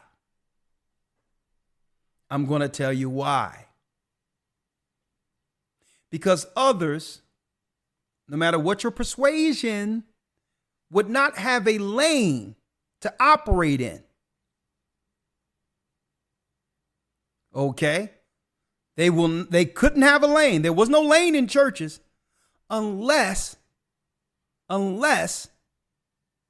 they could flip it and have the leader of the church contrary to the church in position. Because now they can point to, y'all can't say we're wrong. The pastor of the church isn't supposed to be there. So how can you say something about my lifestyle when what she's doing is contrary to God? And if she's allowed to do that, I'm allowed to do this. And of course, my brother, he said, there was a puff of smoke once he realized it was about to be a purple haze up in there, and got up out of there. She came down the pulpit, right? I'm going to show you where I'm going. Who's financing these people? Right? Look. The Episcopal Diocese of Pennsylvania. And folks, let me drop this for you. All of the financial benefits that our people died for are coming through these nonprofit programs in our society and our neighborhoods. And that's why she was there and they were there in the neighborhoods giving out food and inviting people to church. The church has been officially destroyed. Okay, it's over. Now, why am I going here in demonization and a conspiracy against us? Why? Look at this. The whole 9 yards, all this money being pumped into these religious.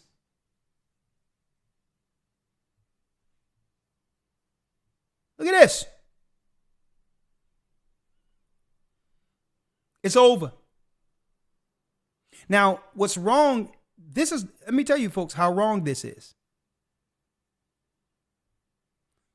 If we told her that she need to step down and have a man in position to protect our people, you think she would?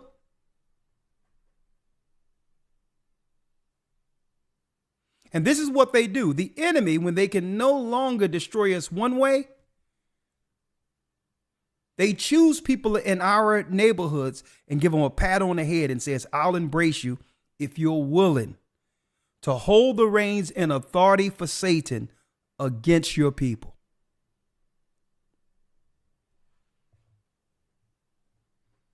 And guess what? Some people may think, oh, she's good. She's doing good. They're giving out turkeys or whatever. Elder Lawyer, let's get 1 Corinthians 14. Let's see what Paul said about this first. And then there's more I wanted to show. 1 Corinthians, right? Let's get it. Hit the like button. Y'all doing good. We're thick up in here. We're over 2,100. We're about 700 short. Please hit the like button.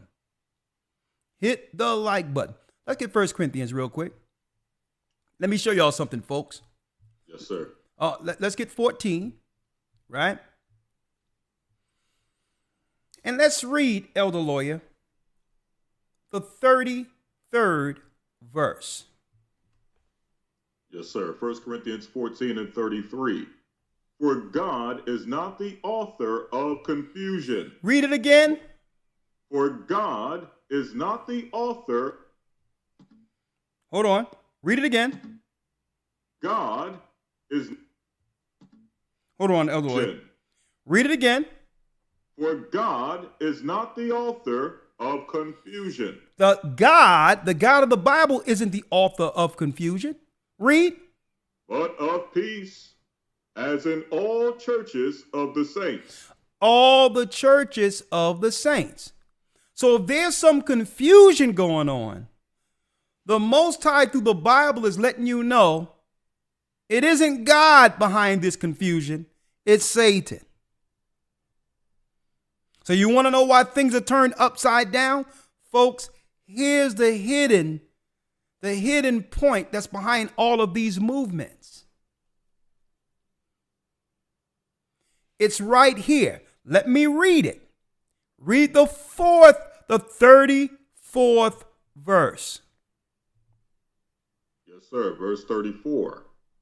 Let your women keep silence in the churches, for it is not permitted unto them to speak, but they are commanded to be under obedience, as also saith the law. Look at this.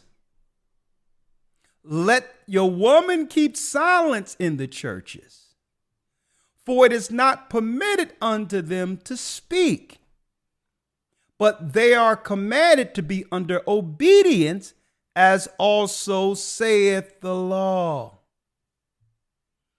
So what would the enemy do? the enemy would cause confusion, divide and conquer, put money on one side of the community to destroy the whole community. And guess what? Some people might say, well, she's nice. She's doing good. But what's wrong with this? Here's what's wrong with this, brothers and sisters. This woman knows the Bible. And she knows what she's doing in authority is wrong. She knows it's confusing. See? And if she can justify herself in a man's position, a bishopric. Don't forget, folks, every pastor in a bishopric is in position over the church on earth as Christ is over the church. It's a male position as if Christ was standing before the congregation. So if she can justify in her mind to operate outside of gender when it comes to her pastoral position, then she can justify everything else she's allowing in the church. Confusion. See? Because she cannot tell anyone in the church what's right or wrong according to the law in pointing out sin. You know why she can't? Because she's not supposed to be in this position. See? So who's incentivizing her to be the authority, knowing that it destroys the community? Right? Now, I need y'all to see this. Because they'll put her face up. But eventually what they're going to do once all the money start trickling through, they'll elbow her out of the way and say, we just needed you as a front. Right? So that we can bring our people up in here and get that cash. Okay? That's what we're going to do. We're going to use you as a front piece against your own people and finance Lady Love. Right? With knowing that your people are going to pay the price for breaking God's law because you know better. Right? Right? Now, where am I going with this? Because you have some people financing this against our community. Right? Using the church as if this have anything to do with Christ. This has nothing to do with God. Right? Now, where am I going next? Right? Where am I going next? Here's the propaganda.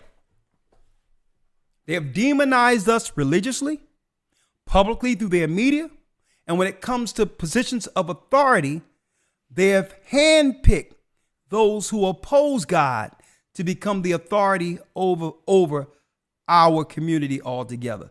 So where does that leave the future of our people? Like I said, I'm going to break it all the way down with a solution tonight. Right? Where does that lead? So here we go. Right? Yoke of iron. That's what they're promoting now. Sadistic behavior, which was really a curse. Justifying it through the group using our people, folks, as the spiritual catalyst for it all. Knowing where negative propaganda leaves us in comparison to what happened to so-called Jewish people in Europe. Right? Now, this is where we're going, Elder Lawyer. It says, I suffer not a woman to teach, but be in silence, right? But then look how they are portraying our men. Now, that's the woman, right? Right? Now, check this out, folks. Hold on, I think I missed it here.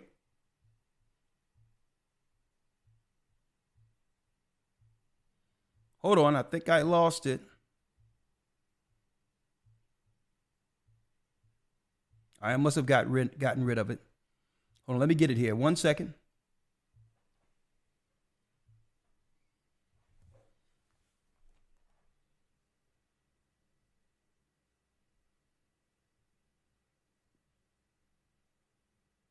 Right here.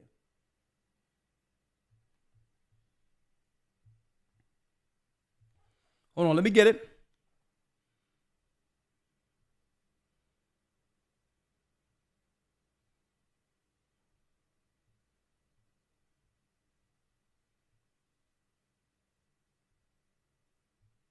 Oh, here it is. PBS. The same time they were dealing with negative propaganda. Now you see how they got a woman in a man's position, not just a man's position, an authoritative position that was established by Christ, putting who? Peter on the throne of righteousness with the doctrine to lead us, only to replace that male position with a woman. Folks, that's transgenderism. That's confusion. Right? So now they could no longer lie, Elder Lawyer, concerning who we are.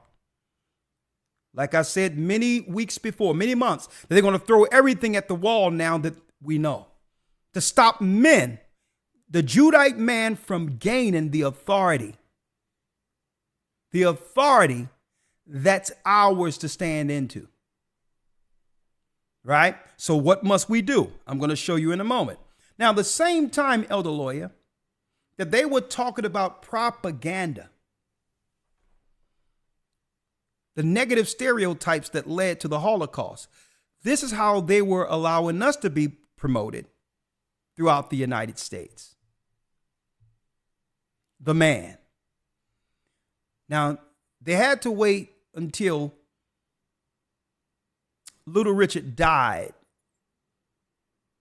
They had to wait for him to die in order to retitle him, because he claimed that he repented from his sinful ways before dying. You can find that online, that he led a life of sin and that he's regretful of that sin. Right? And that he renounced the sin against God's law. And he did this before he died, only for them to portray him as Little Richard, the king and queen of rock and roll on PBS. Fair use.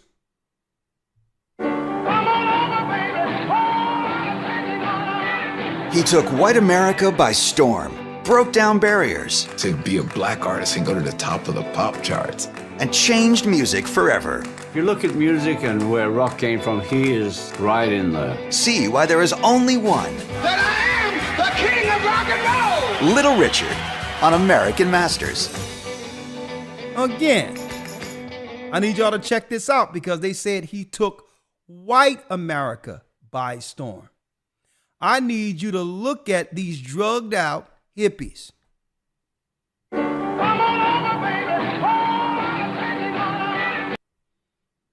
And what is this guy doing?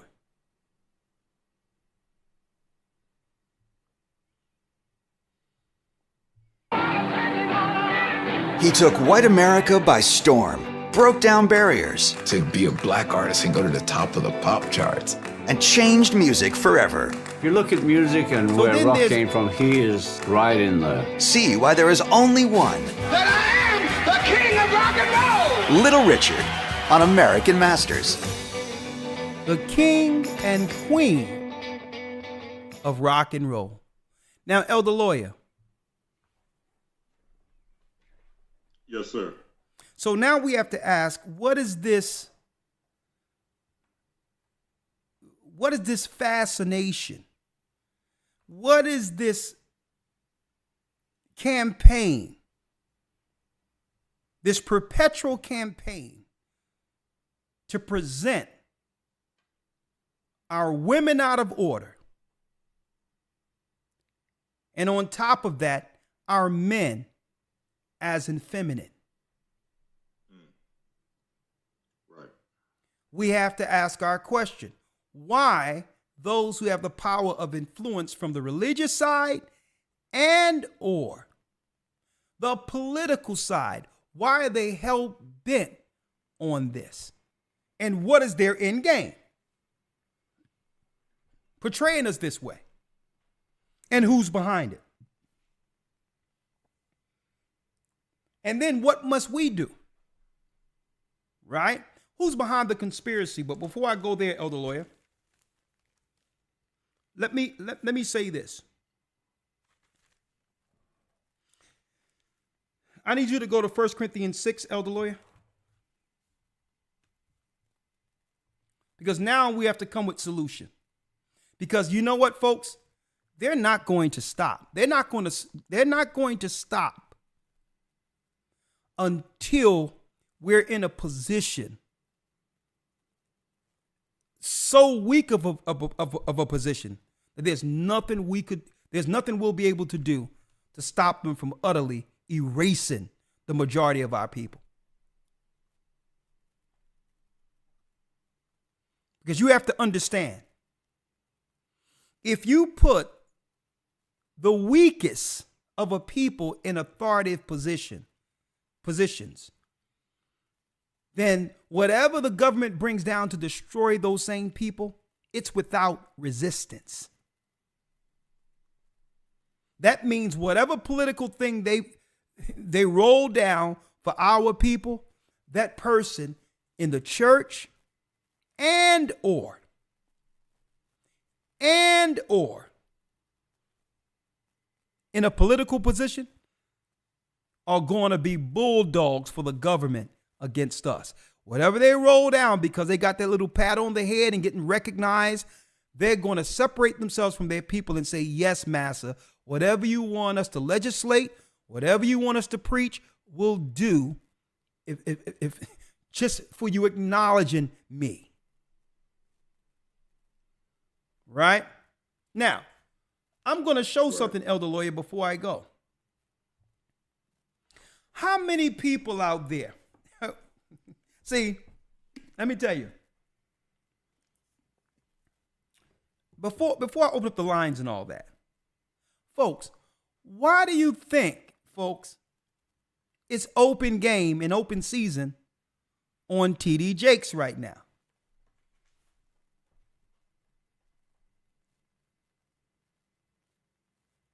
And let me tell you, and I'm going to show you the hypocrisy and how you know that this is a campaign to destroy our people. If TD Jakes was a lesbian woman in position over a church, she would be celebrated right now.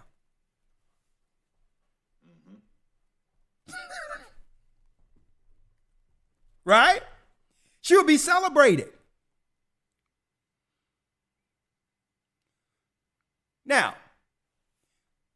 I've been hearing a lot of things concerning TD Jakes' indiscretions for about, before he moved the church.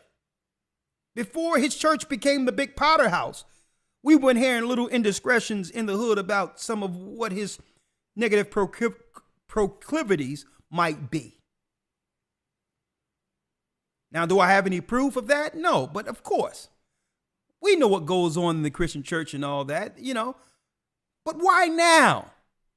Are they going to bring out what the power structure probably already knew concerning some of TD Jakes' indiscretions? Why now? You know why now?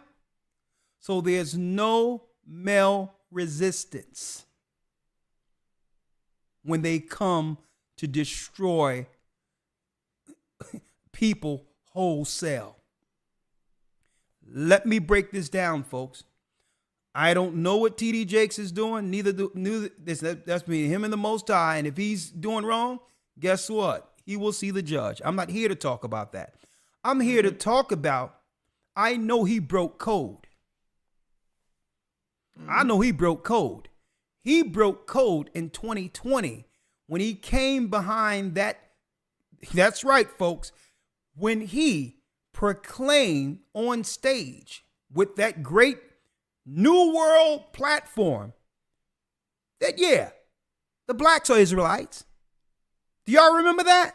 Or y'all don't remember that? When he says, well, because really they can't argue it no more. He sat down, he was sitting down with another person there and it says, yeah, I can believe that. Yeah, blacks are Israelites. He broke code. Who remember that?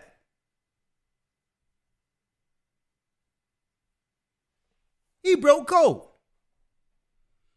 So now, and let me tell you, the enemies, when it comes to demonization and all that, they're patient.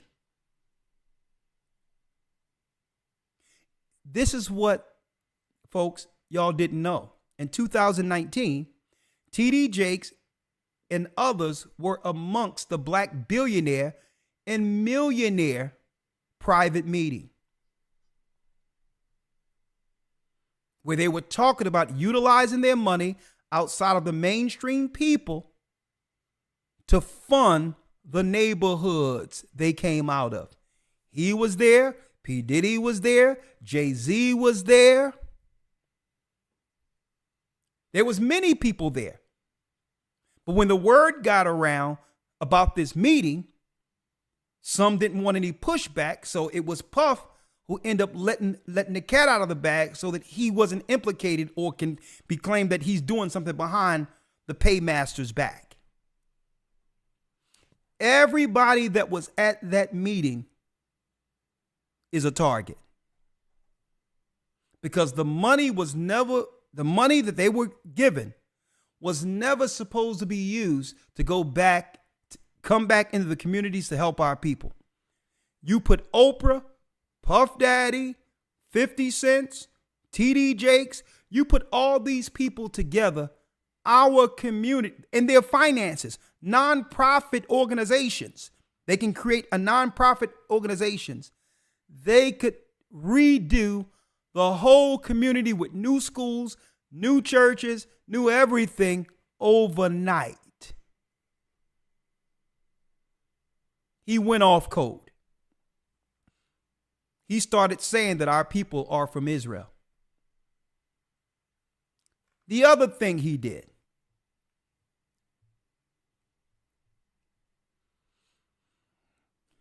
this happened last year.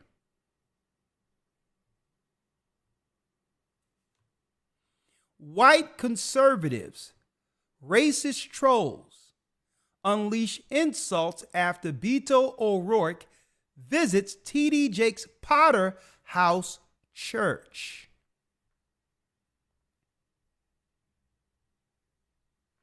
He was swinging conservative against the liberal platform he was put over that led to inclusion in others. He was swinging towards the other side, conservative, in an attempt to save family, because our people traditionally are conservative. And when he wasn't touting the left Barack Obama rhetoric that led to the destruction you see in our communities, it was only a matter of time.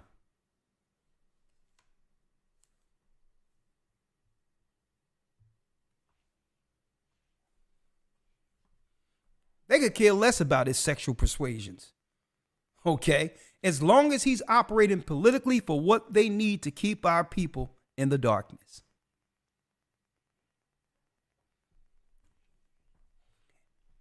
Right? A lot of you didn't know this. See, folks, I'll be looking into this and I'm like, hold up. Why are they burning their gatekeepers now? You think they don't know what these guys do behind closed doors or whatever the case might be? Why are they burning them? Because the truth can no longer be hid. And in order for these people to keep their congregations, they're going to have to break ranks and join the right side. The men have left the churches.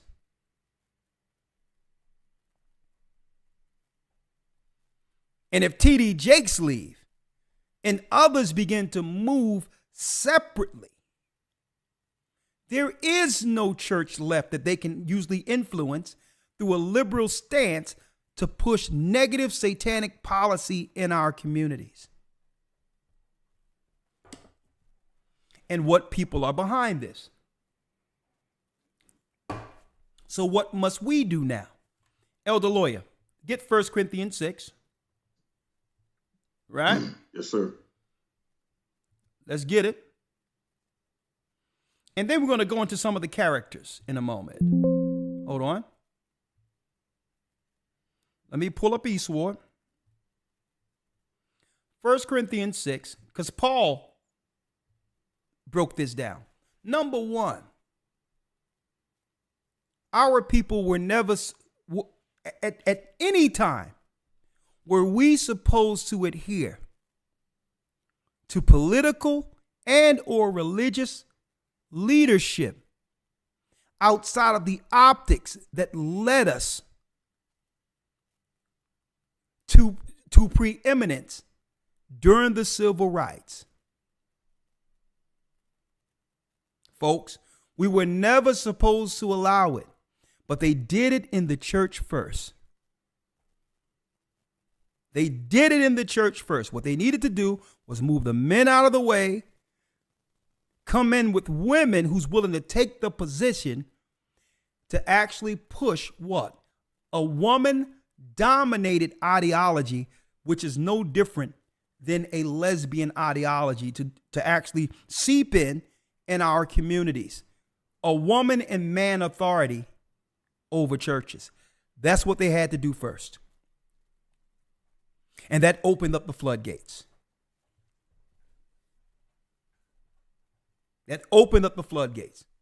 Because what can you say about someone operating in sin when the position you're taking in authority is sin? That's why they'll promote our women and our people and transgender and women and all that in authority to mock the position of Christ. Right? Elder Lawyer, let's go to 1 Corinthians real quick. So what must we do? Right? Let's go down to where it says, be ye separate. Mm-hmm.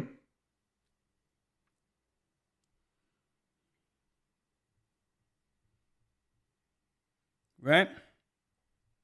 Hold on. Let me get it here.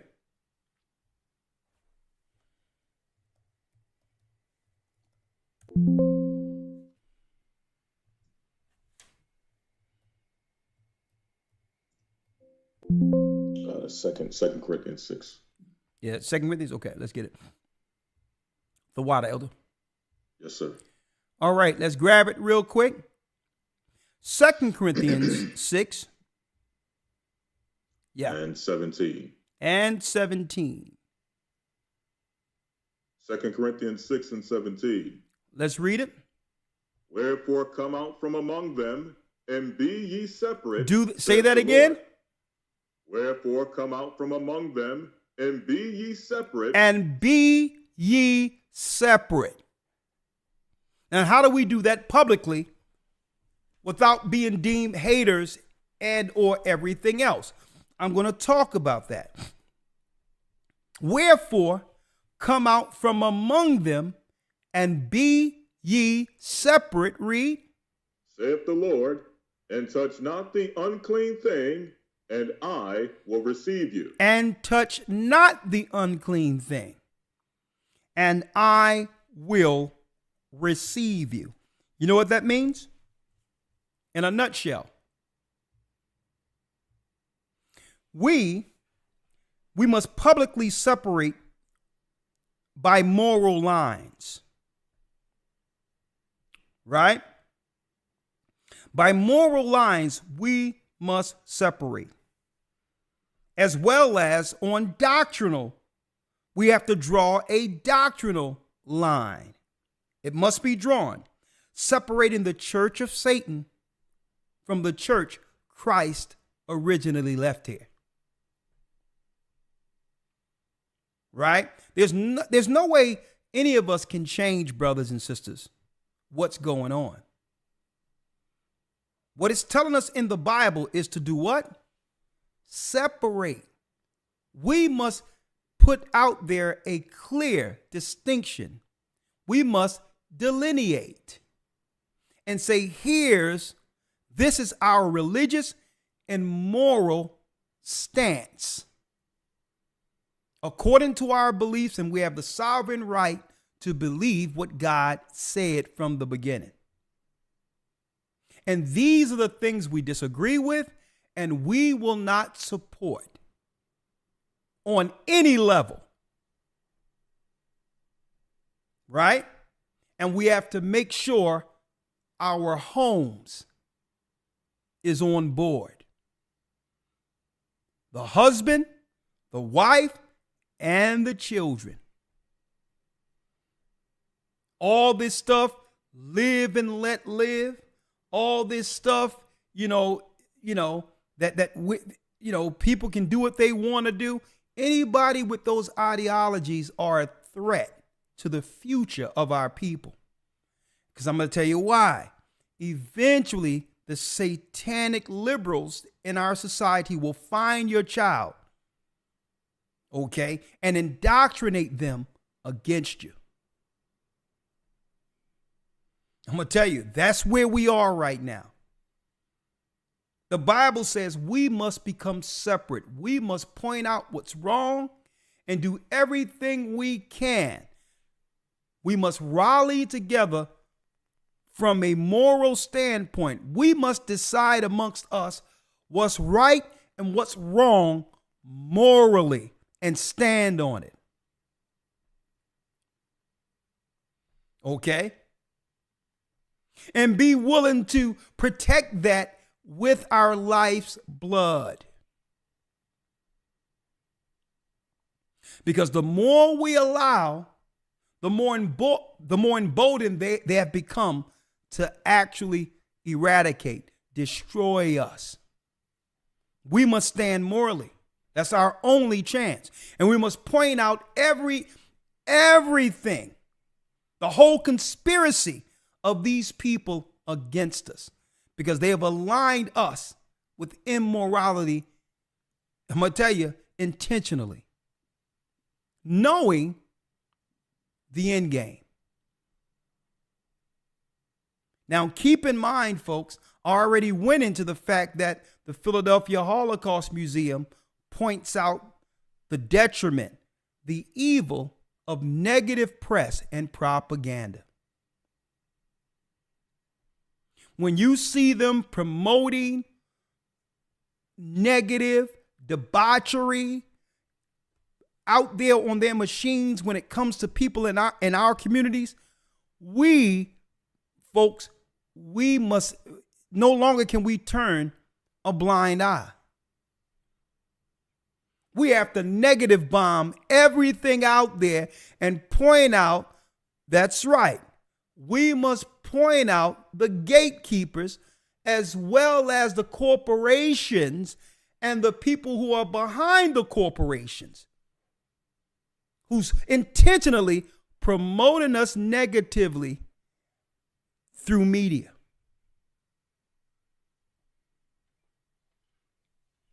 We have to be separate, have a moral line, and then begin to not turn a blind eye. But if you see something negative out there in rap, entertainment, anything that's contrary to God's law, we must stand together, no longer silent, and carpet bomb it to the point where they have to what? they have to pay attention to it. Okay, when I say carpet bombing, I'm talking about with negative results, with letters, with everything we have to actually point out that there's a people out there who are intentionally promoting our people who believe in God in a negative light.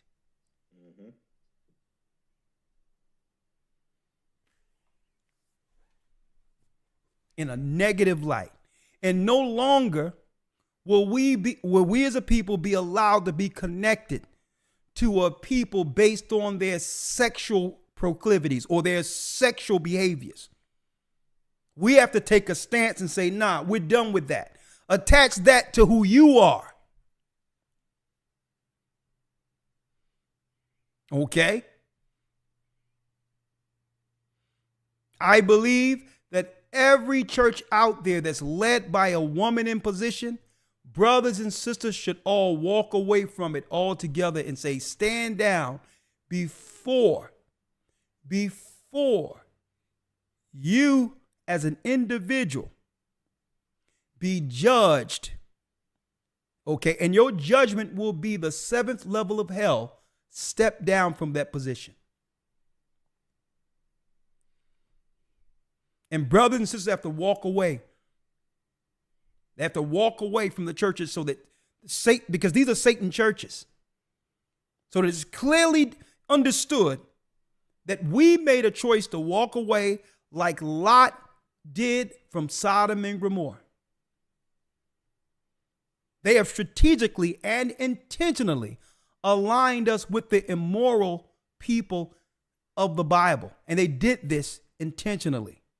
And they did this so that all the other nations that are coming over can justifiably erase us. Last thing, Elder Lawyer.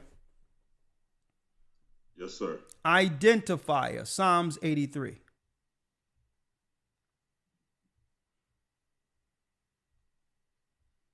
Psalms 83. Yes, sir. Psalms 83, verse number 1. Mm-hmm. Keep not thou silence, O God. Hold not thy peace, and be not still, O God. For lo, thine enemies make a tumult, and they that hate thee have lifted up the head. They that hate thee have lifted up the head. Right? Read. They have taken crafty counsel against thy people, and consulted against thy hidden ones. Read.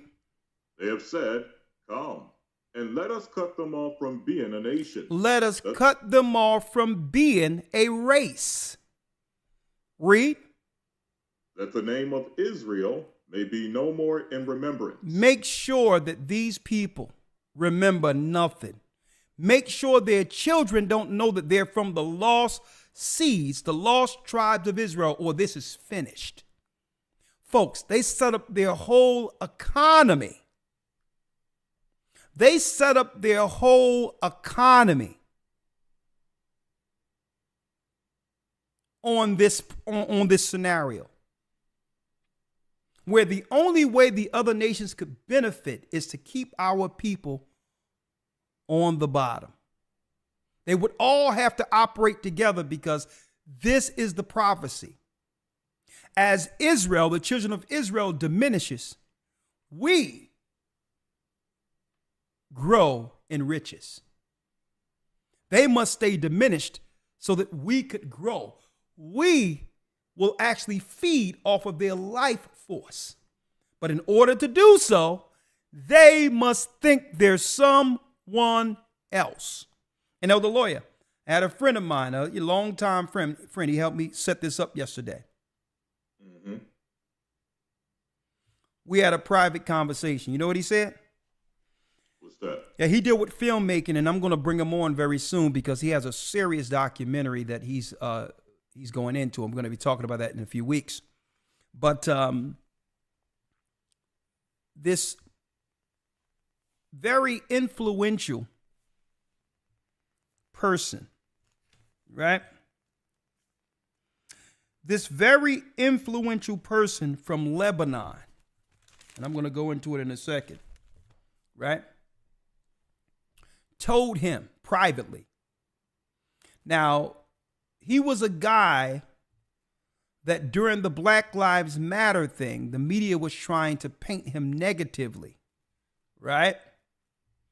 As some type of racist.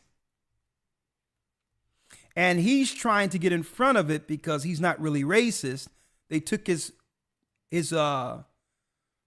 words out of context so that he can be deemed negative. And we're going to be hearing about this in a couple of weeks. But I digress. The guy from overseas, Lebanon, I'm going to give some biblical research on that tonight.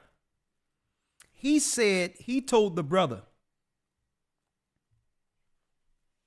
Elder Lawyer, he told the brother, we know who you are. And he says, the whole world is watching. The whole world is watching and waiting for the black man in America to finally stand up. He was Lebanese. Let's get that manifestation, the creature. Right? Yes, sir. Let me tell you, folks. He said, and me and him was talking privately. And I'm going to tell you, folks, everyone is watching. So what they're doing is they're backing Judah up against the wall. That's why they, believe it or not, folks, they have officially they've written the black man politically out of the future for America. So to starve the black man out, knowing that it's the seed of Judah from the man that brings forth the nation. So what they've done, they've intentionally just bet on one side to destabilize us. Throwing everything against the wall. Lesbian, gay, everything, and trying to align that with us. So to drown out the awakening that's coming specifically from the lion, from the tribes of Judah. And the dude from Lebanon said, listen, brother, let me tell you, it's in prophecy. Everyone is waiting for that black man in America. He's going to change everything. Huh? I'm going to see if I can get him on as a guest in the future. But let's get it real quick, Elder Lawyer. Yes, sir. The book of Romans, chapter 8, verse number 18. Romans 8, verse what? 18. Let me get it for you real quick. Real quick.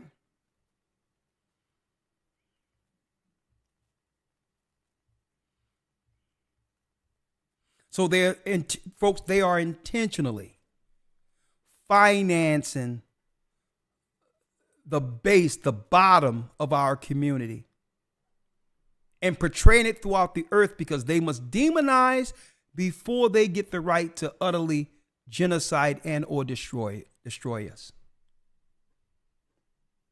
They thought they could get the majority of us in our neighborhoods with the last thing that went down, but through the grace of the Almighty, we're still here.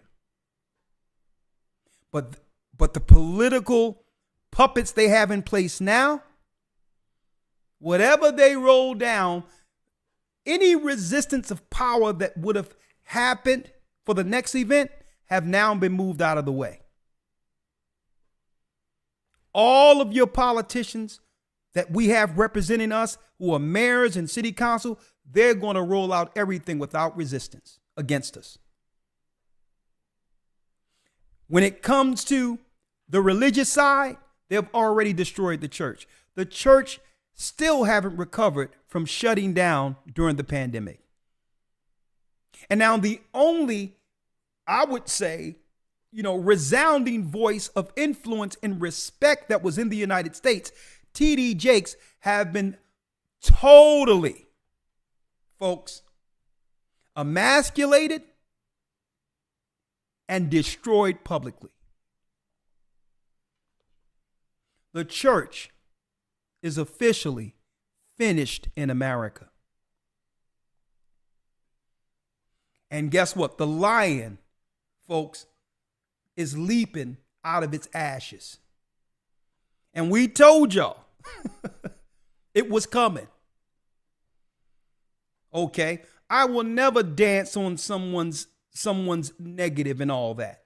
I'm not talking about TD Jakes. I'm talking about the fact that for years I was out in the street teaching when everyone believed that being an Israelite was something strange.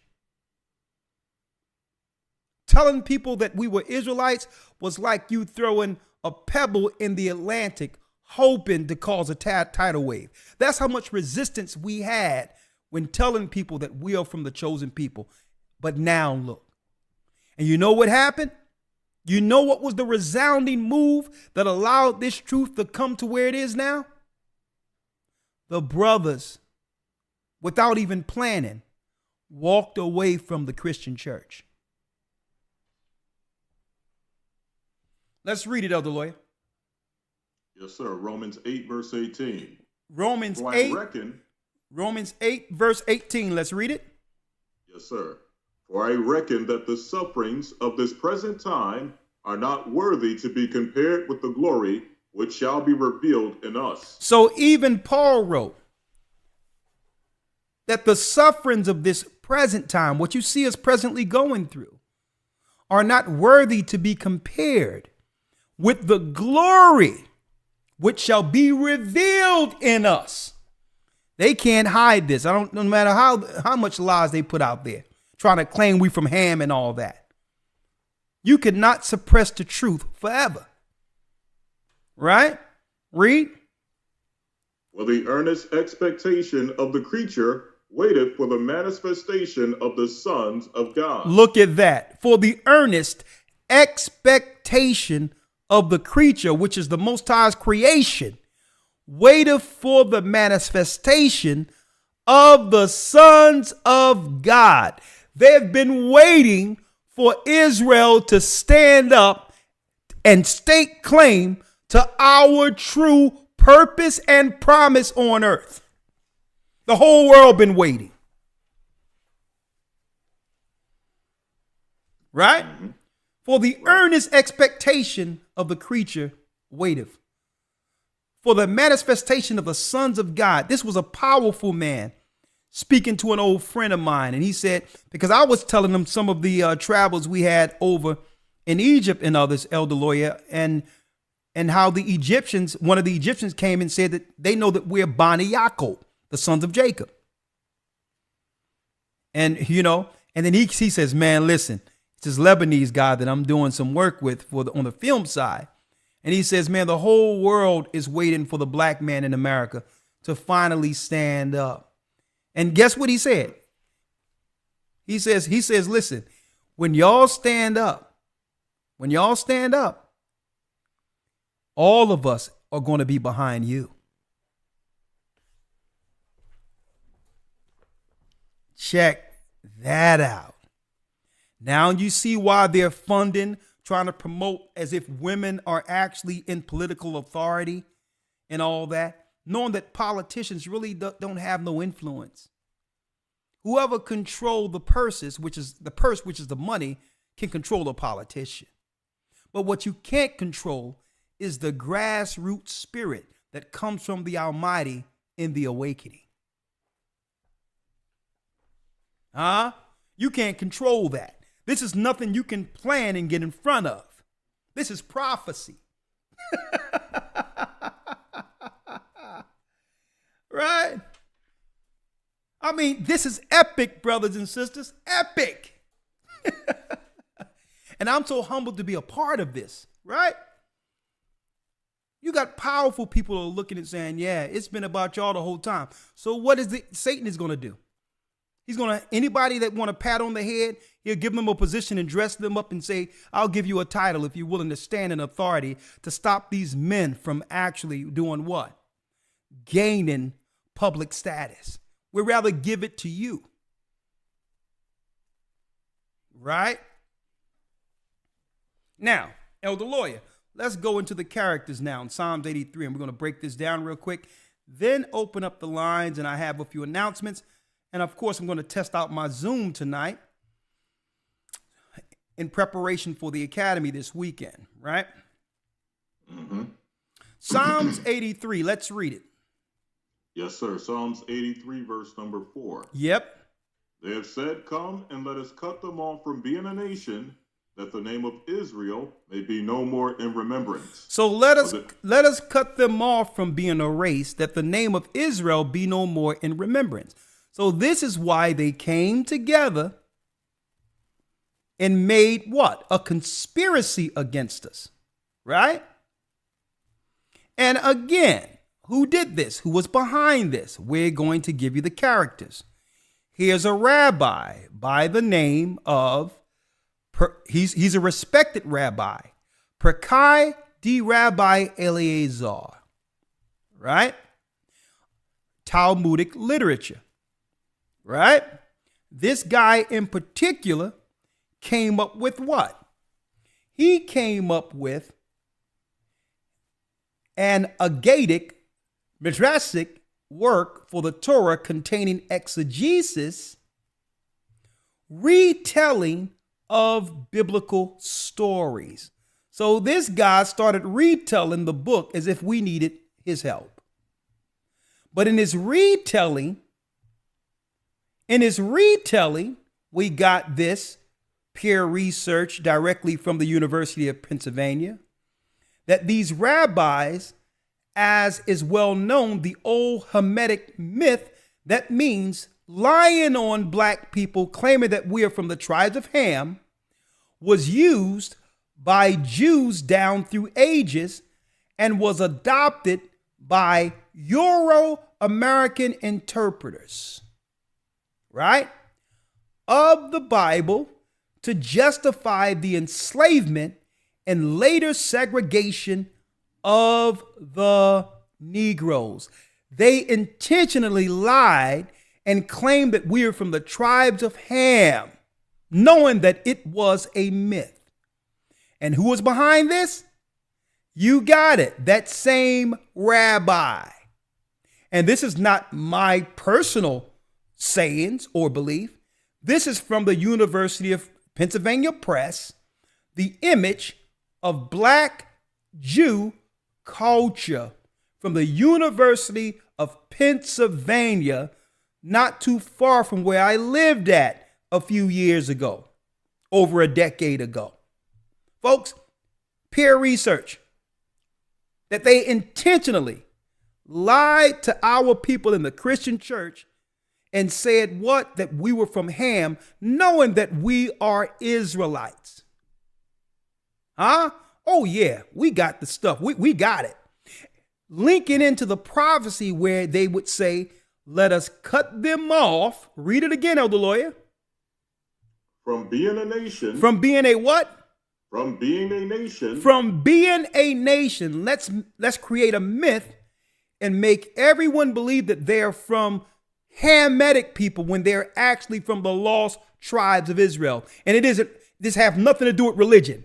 It has everything to do with a bloodline prophecy concerning our people. That what? That the name of Israel may be no more in remembrance. So that these people remember nothing. Lie to their pastors and tell them they're from the lost seed of Ham. T.D. Jakes came out 2 years ago and said that blacks in America are from the tribes of Israel. And it was only a matter of time. I said it back then. Guess what? He's finished. He broke code.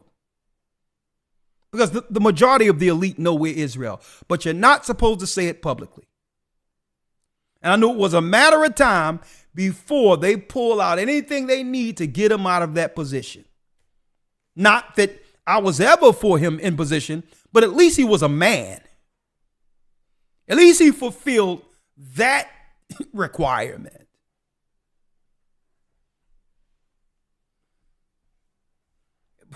Right? So now, Elder Lawyer, now everything is coming out. Pictures of him with P. Diddy from 2019, and they've been coming out with titles. I mean, a power bottom. I'm like, what you got to do to be that? I'm like, what's going on here? They're utterly destroying him publicly. And you know who has the power of the media. And if they wanted him protected, that would be a non-story. That would be a non-story if they wanted him protected. But he broke code. He was never supposed to use his position to actually speak truth. Huh? So let's go with it. Right? The 5th verse, Elder Lawyer. Yes, sir. Verse 5. For they have consulted together with one consent. They're together. They are confederate against thee. And they are confederate against us. So guess what? It's Esau at the helm, but he's using other people. Who are they, Elder Lawyer? The tabernacles of Edom. Europeans. And the Ishmaelites. Ishmaelites are Arabs. And I'm looking into having an imam or some representative so that we can have a discourse on Islam in the academy. You need to be there for that particular broadcast. I have some serious questions to ask.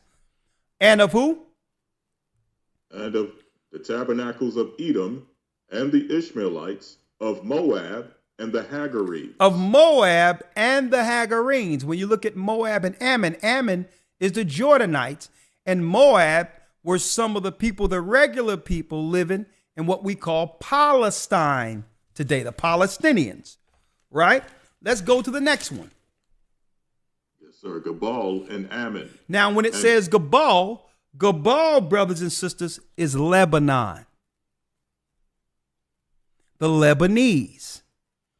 Like the man who said they're waiting for the black man in America to stand up. So they have politically aligned everything against us within our community to only slow up that prophecy, right? That's the Lebanese. Read.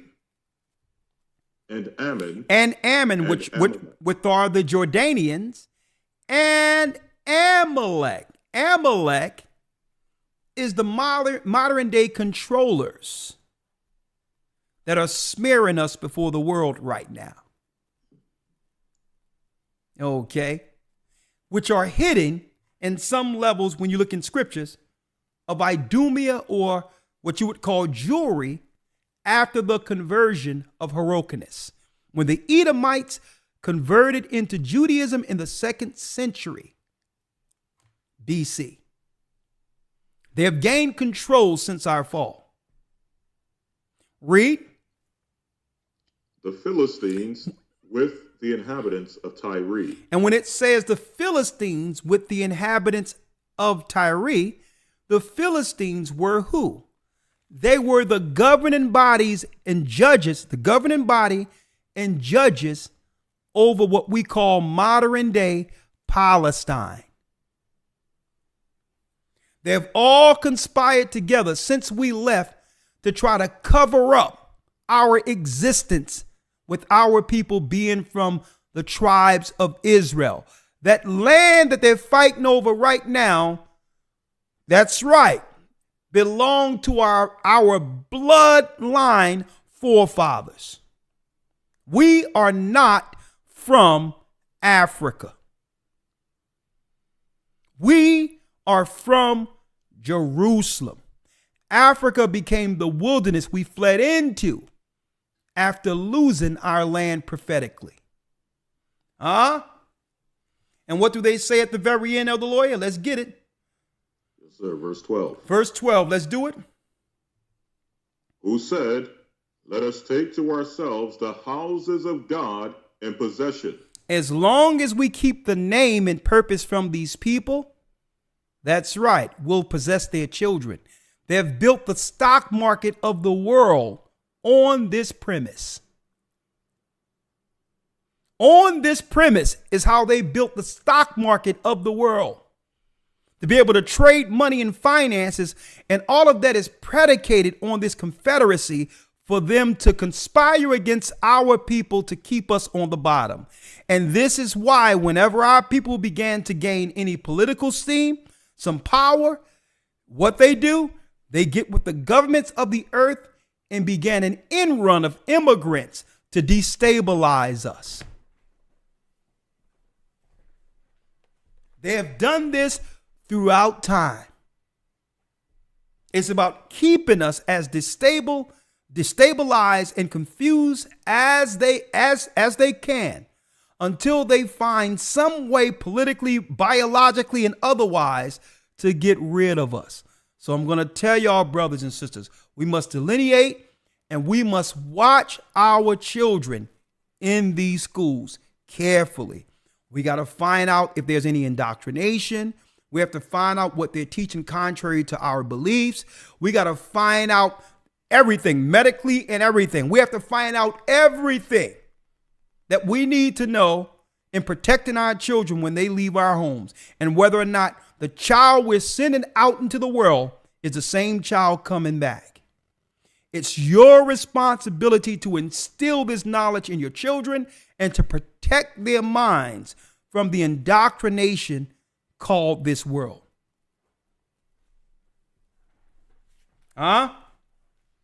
Real quick before I open up, Elder Lawyer, would you like to say anything? No, sir. We can go straight to the calls. Straight to the calls. Before we go there, let me just make this announcement here. Let me make an announcement.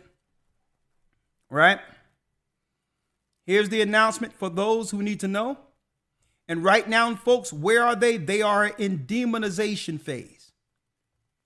They demonize us before they destroy us. So when you see what they're doing with mainstream media and propagating and promoting us as nothing good, this is from the ideology of Ham. Demon us, the perverted. Okay, demon us, the idolaters, the sinners against God, and promoting that before the world as if there's nothing right in our communities, something as if there's not anything right that they can actually point out in our communities to promote. They are intentionally pointing out and promoting the wrong, the evil, the destitute, the confusion within our community, which is a political initiative that would lead to all nations being justified in destroying and or replacing us. We're not waiting for the world to change. What we're asking you, brothers and sisters, to do is to hold the line and now delineate and be able to now speak up when others are promoting us negatively out there on their machine. Okay, if they can put a title on us, if we say something negative about them, we can now hold them to task to say, no, you can't do this on your media outlets. You can't do this with your record companies and promoting our people in a negative way when you know what happened to your people overseas when negative propaganda was used against you. It's time. It's time to have the conversation. And we must come together on what? On moral lines first. Hold the line morally. And the moral lines we use is the law, statutes, and commandments in the book. All right? Hold on to the lawyer. Let me get this real quick before we go. Hold on. I'm going to show y'all something. Look how they promoting us in America, right? I mean, in America, when it comes to art, when it comes to entertainment, look what they cherry pick to promote us with instead of the optics of what a Sam Cooke, right? The optics of the Supremes and the optics of when we were put together with suits and looking good and prestigious. See, you can't outright kill a people looking like that. Right? You can't come against a people looking like that because it doesn't fit the optics you need to destroy those people. So while they promoting us, look at how they're promoting Asians in America when it comes to their artistic value. And I wouldn't seen this, and this is one of the better productions on earth.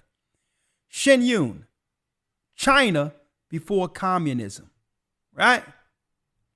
Look how they're promoted. Graceful. Now, I'm not going to give out no spoilers, but in their story, folks, in this story, It starts off with the gods or the fallen angels coming down to this earth, teaching mankind evil. And then no, I'm not going to give it out. Y'all go see it yourselves.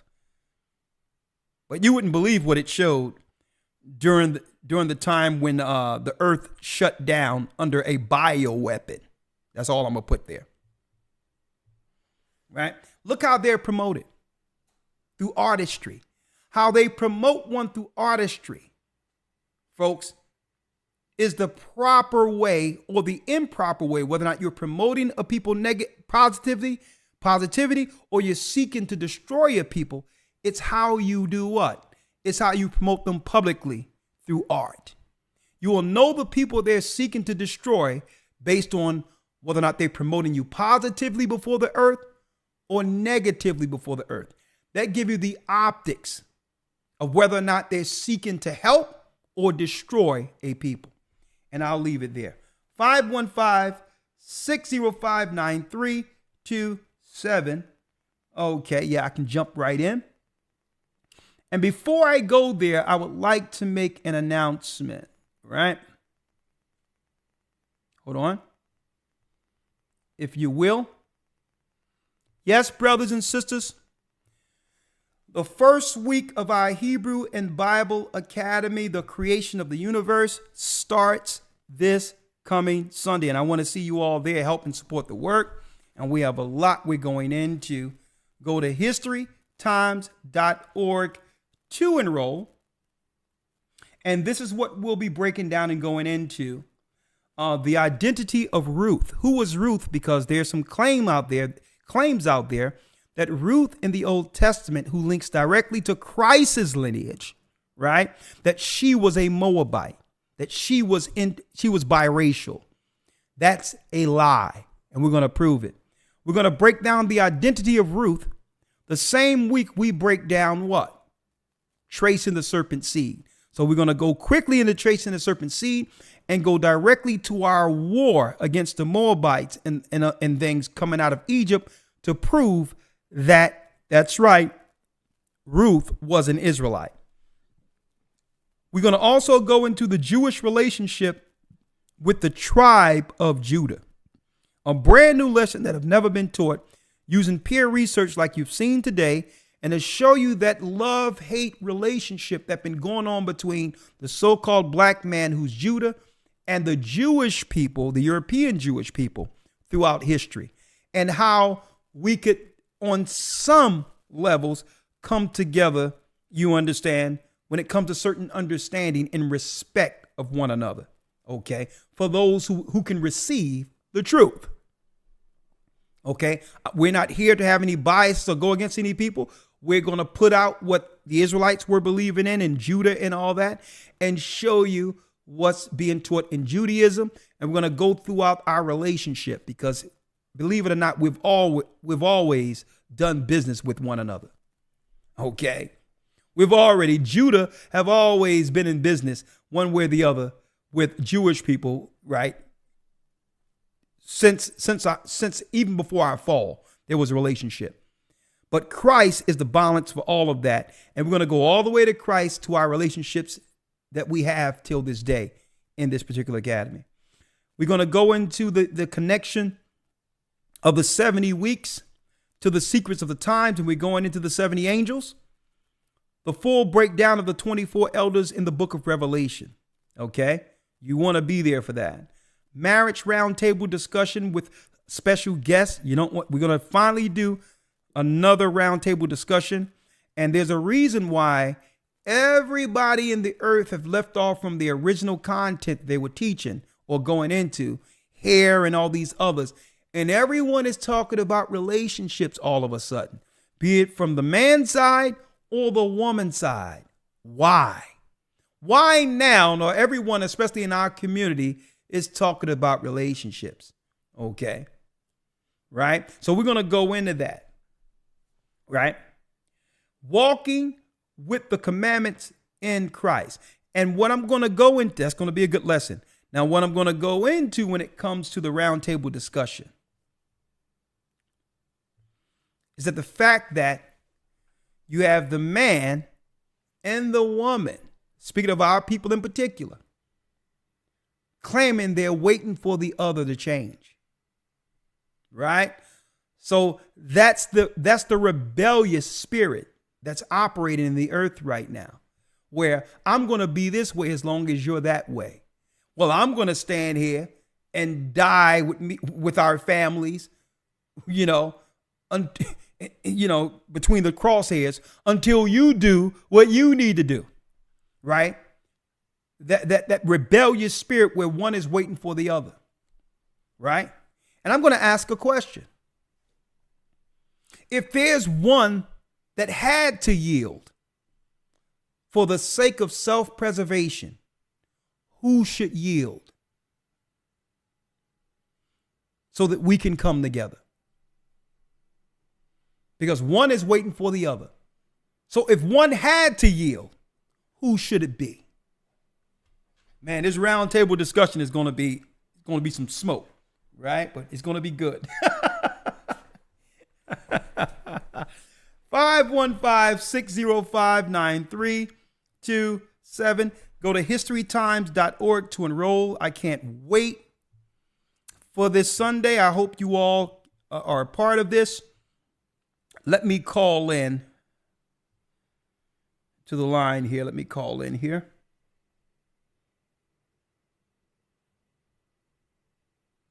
Yep. Okay, I think we got our blog talk back. All praises.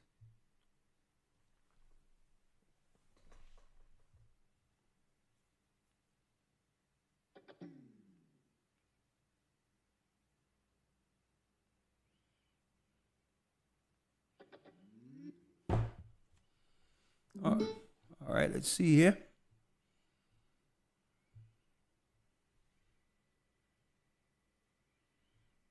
One second. All right, let's see. Hey, lawyer, are you there?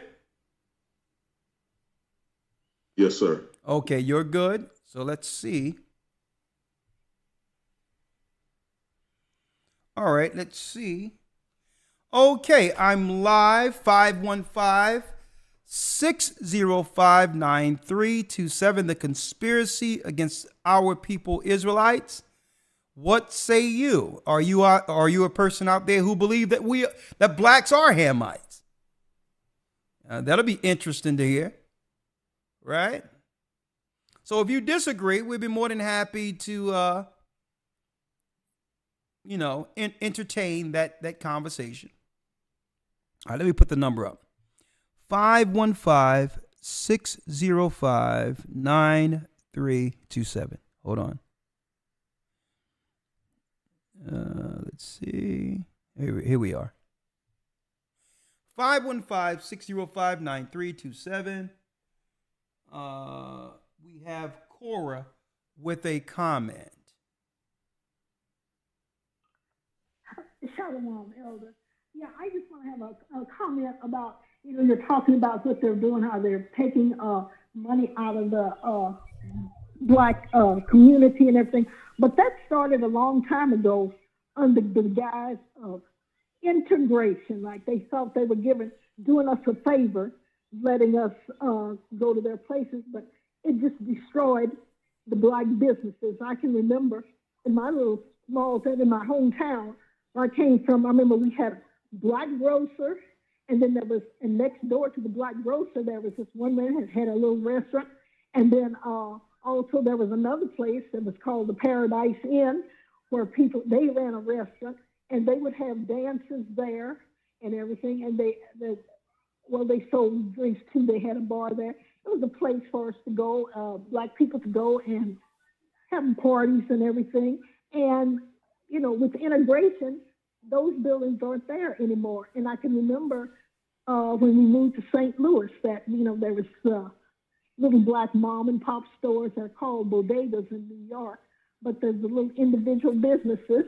But then with the integration and everything, and we go and shopping at other places and the big supermarkets and the shopping malls and everything, and those places went out of business. And so the black businessman was kind of put out of business. So they started it, but we didn't realize what was going on at the time. We would thought they were doing us a favor by letting us mingle with them, but they were just taking money away from us.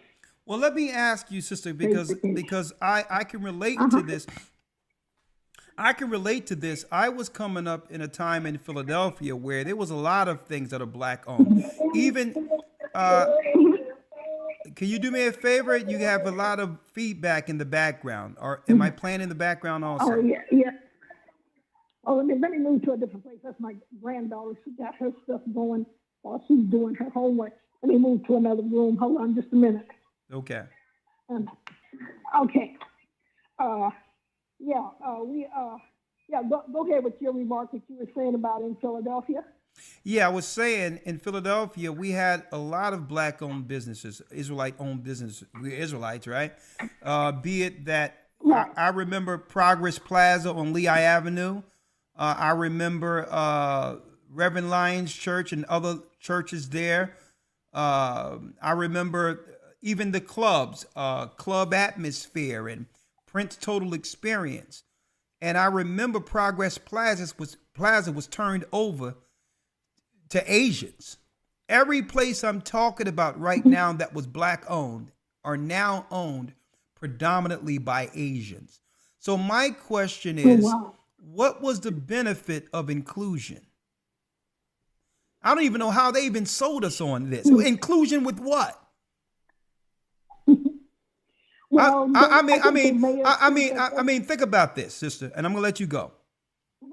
Do you think I can go over in China, go to China right now, grow a constituency, and tell them that they must include me equally with their people in business, and that the finances for Chinese people should now go to my people?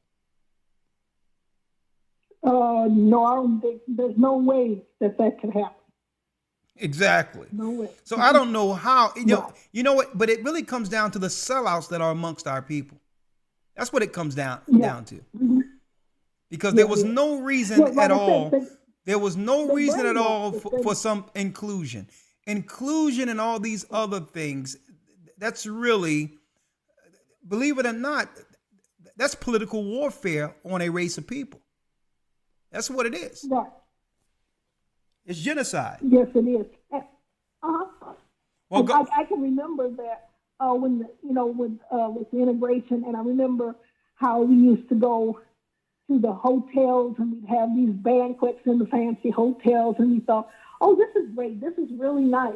And, it was really nice when there used to be black-owned business where you would go they'd have venues for having nice banquets and things like that. But no longer. We thought we would go, and it was nice. We could go to the Sheraton or the Hilton Hotel and go to their ballroom and have a banquet in there. And we thought, wow, we can do this now. And there went the black businesses. Mm-hmm. Well, so right now, that's where they took the money from us. Well, right now, it's over. Because there's nothing going to happen. There's nothing in earth, politically and otherwise, that's going to happen that will allow these people who have gained a financial stronghold in our communities. You best believe that they're not going to now just pack up and leave. All right. So it's over. Right. Power isn't relinquished without resistance. The only thing black that we really have is like the beauticians, because nobody else knows how to do our hair but us, and that's pretty much it. And that's open for debate. The black churches there, so that leaves just the black undertakers and the beauticians. That's all there is. Yeah. In the black neighborhoods. Well, thank you, sister. Your points are well taken. I'm gonna place you on hold. Great, poignant points, and thank you. And I'll see you in the academy this Sunday. Right? Yes, you will. I paid my first installment already. Thank you. I appreciate you, sister. Okay. I'll see you this Sunday. Okay. Shalom. Shalom. Okay. Right? So, like Chinatown have extended itself beyond Chinatown, but I digress. The other thing here is there was a person, a brother or sister, who asked, is the book of Enoch accurate? Is the book of Enoch accurate? Okay. Now, for the person or brother and sister who have that particular question, the answer is yes, it's very accurate. But if you would like to come on through Zoom, only, and ask, the question and why you might think it isn't accurate, I'll be more than happy to answer that live here on this broadcast. So, the person who asked the question about the book of Enoch, if you're there, that's the Zoom link. Come on in, make sure your audio for your device is clicked, and I'll answer the question for you, because it's probably a question that most people will need answered. And again, it is accurate, but it's against the majority of the doctrine that you would find in modern day Christianity, because the Romans and others are seeking to hide the gods they secretly worship. Okay, so yes, the book of Enoch is 100% accurate, and I can prove it. And if you have any questions about it, my Zoom is open. I'll wait for you to click in and bring you in so that you can ask the question before the people. All right? Only the person who asked that question, okay? Only the person who asked the question, brother or sister, whether or not the Enoch is accurate, I want you to come in and ask me the question one-on-one. Only that brother or sister can click that link. All right? But yes, to answer it in a nutshell, it is. That is, the book of Enoch is accurate. The next thing, someone they say they missed a lesson in the academy when it comes to prayer. Well, if you were in the last academy, send an email and we'll make sure that link for the lesson that you missed with the PDF is sent to you. All right. And again, if you were in the last academy, we're willing to take off 10% for the academy. For those who don't know, it's only $150 for 3 months of teachings. All right. $75 for the first month, $75 for the second month, and that will cover you for the full 3 months. Okay. 515-605-9327. Still waiting for that person to come on through Zoom who had the Enoch question. But in the meantime, 206 area code. Hello, Elder. Hello, your name? Kiki. Hi, Kiki. How are you? So I wanted to thank you for this lesson, because I had a friend, I was just talking to her the other day, and her pastor is a woman. And I said, well, women aren't supposed to be a pastor in the church. And she goes, yeah, they do. So I said, well, if you can show me this, then maybe, okay, I can understand. So she says, okay, hold on, I'm going to call you back. So she went and called her pastor. And the pastor gave her a book, a man who wrote a book of how God sees women. And in the book, he takes certain scriptures and he says so that women can be pastors. So basically, he wrote the book so that women can be pastors. And I'm like trying to tell her, but then I was just like, so now she won't talk to me anymore. And I stopped myself and I told her, I said, hey, it's okay if that's how you feel, but you can't try to make me believe that God says it's okay for a woman to be a pastor when I'm looking at it in the scriptures. Well, that's interesting, sister, and because that's interesting because really I would have told the sister outright. So you went to your pastor to get some level of understanding out of the Bible to justify her being in a male's position as a pastor. Make this clear. Only to receive a book written by some man somewhere who said it's okay. So who should we believe? Yes. Should we believe that man, or should we believe the word of God? We believe the word of God. And then she went and she seen it, but then she came back and was like, I see what you're talking about, and I know you're not going to believe anything I say.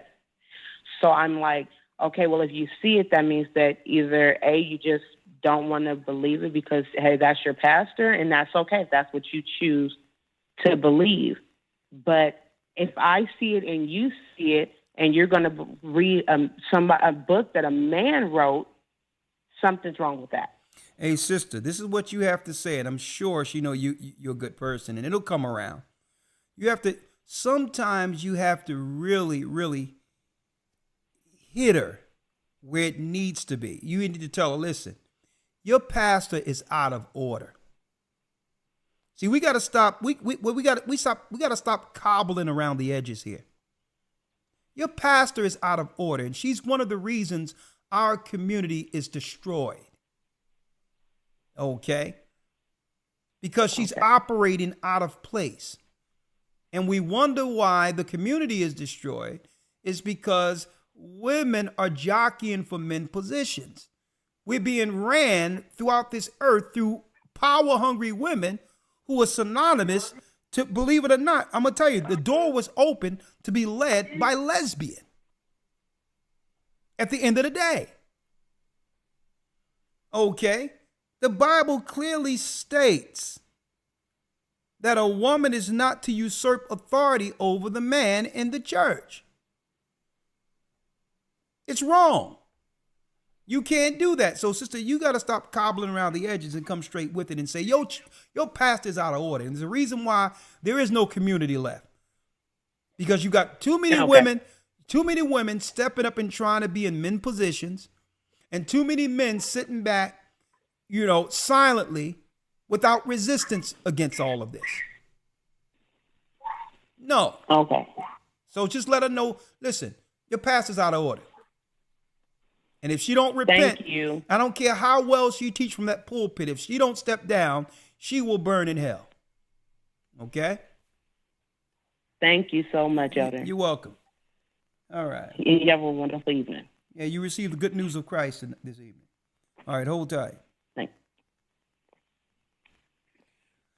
414 area code. Because here's the danger of woman preachers. If you can clearly operate out of order according to the Bible, then in that church you cannot take a stance against any evil or sin. Because they can always point to you being out of order. So if there's someone operating in sin against God, sexually or whatever, what can a woman say when she's a pastor? Can you now come and say, well, that activity is really against the moral codes within the Bible, and if you don't repent from that, there's a judgment? No. Because just say hypothetically, right, that there's a clear understanding, and this is what you got to ask some of these women preachers. Well, what is your stance on gay marriage? What are your stance on gay relationships? And ask those questions. And if they go into, well, Christ is about love, you'll understand why it's dangerous for that person to be in position. And the reason why they won't correct that or even say that it's sin is because that person can now come to that pastor and say, do you know you being a pastor in a man's position is sin? Okay, so how can you judge us for our activity when you're operating like a man? In a man's position that was actually established by Christ. He made what? He made Peter the bishop over the church, a man position that you're standing in the way of now with all of these men in this community, right? All these men in the community, you're saying not one of these men are good enough. And you wonder why there's no what? There's no role models, no mentors in the community. Because you are standing in the way. Only to say men aren't stepping to the plate. Well, how can a man step to the plate when any positions of authority you're running to steal or take? How much more will that man be emboldened if you were to stand publicly before your congregation and say, I'm operating out of order, and it's time that we back our men. Starting next week, I will step down and we will promote a man as the bishop of this church, because this is what the community has needed for decades. And I'm willing to humble myself and I love my people enough to give them this. Boom. Mic drop. Right? But pride won't allow that, will it? Sister, for that pastor who's a woman, let her know that we're open for a dialogue. Her preacher to come onto one of our broadcasts to speak about women pastors and whether or not it's justified through Christ. Right? Let's see. 414 area code.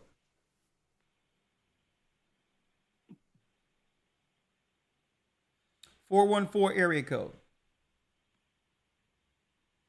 5 minutes before the calls are actually 5 minutes before the line cuts out, okay? 5 minutes before the line cuts out. 414 area code, you're live. And I'm still waiting for the person who came on to act, who asked the accuracy of Enoch. I would like to answer that publicly. So if you're still there, click on the link if you're there and have the question about the book of Enoch. The link is in the chat. Hello. Yes, you're live, 414. Hello. Shalom. Shalom, sister. Your name and how and what you have this evening for us. I'm Sister Carol. Last week my laptop did crazy and I couldn't speak to you. Okay, what you have for us, Sister Carol? Elder? How are you, Elder? How are you doing? I'm blessed by the Almighty. I'm nice and healthy. What say you? I say that thanks for asking. I have a daughter. My daughter, she's my youngest, she's 40 years old, and she has become an ordained evangelist in a Pentecostal church. And on the New Year, their New Year Eve celebration, they do shut-ins. And they stay all night in the church, the shut-in. You know about the shut-ins, Christianity, with the Christian churches. And I just pray for her because I know she's going the wrong way, but I can't do anything about it. And she knows my beliefs. And I am concerned as far as GOCC. I have been reaching out to Chicago because I was told by the deacon that I have to go to baptism class.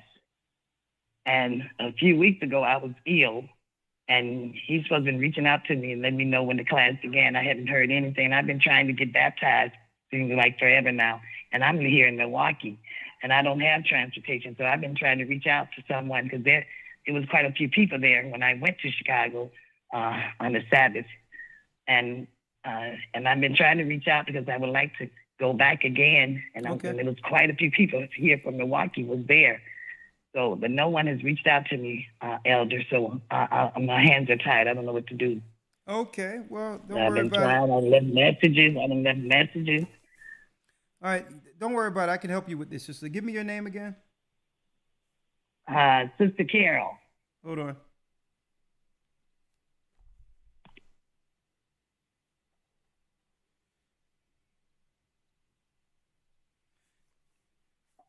Chicago, right?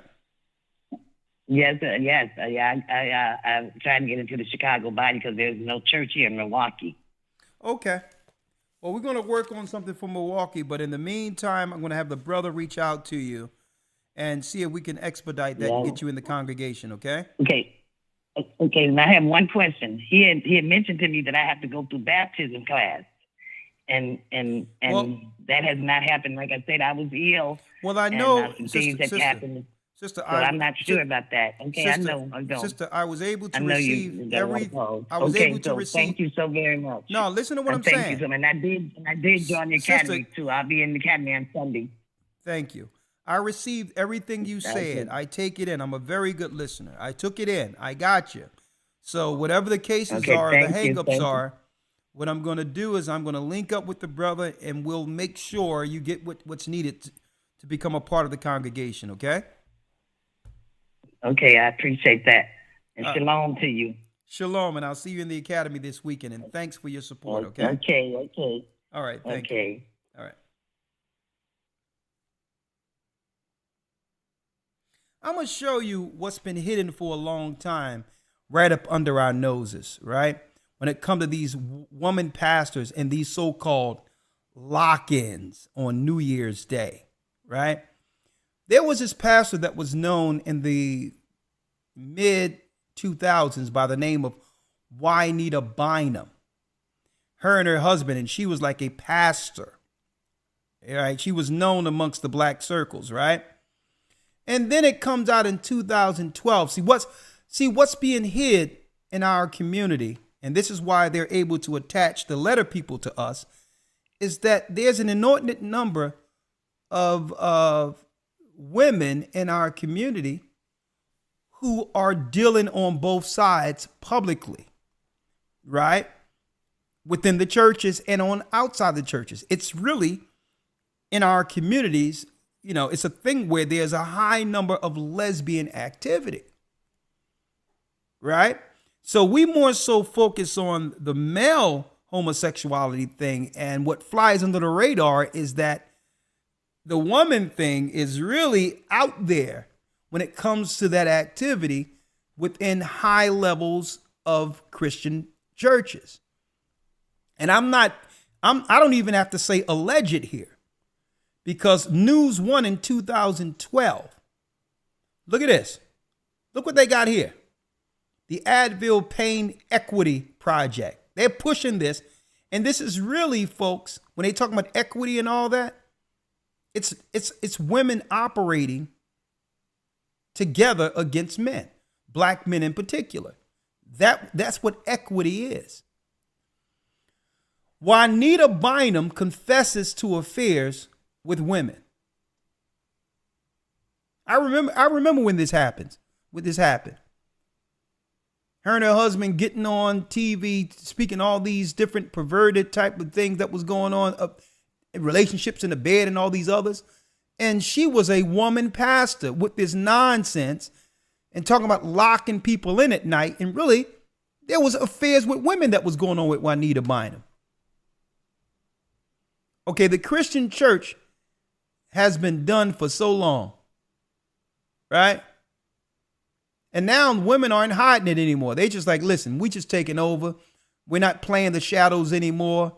This is what's going on. Look at this. Here's the woman who's behind Color Purple and all these things. Ava DuVernay tackles race issues through a new lens. Folks, this is the new face of the black community right here. This is the new family. It's over. It's finished. All right?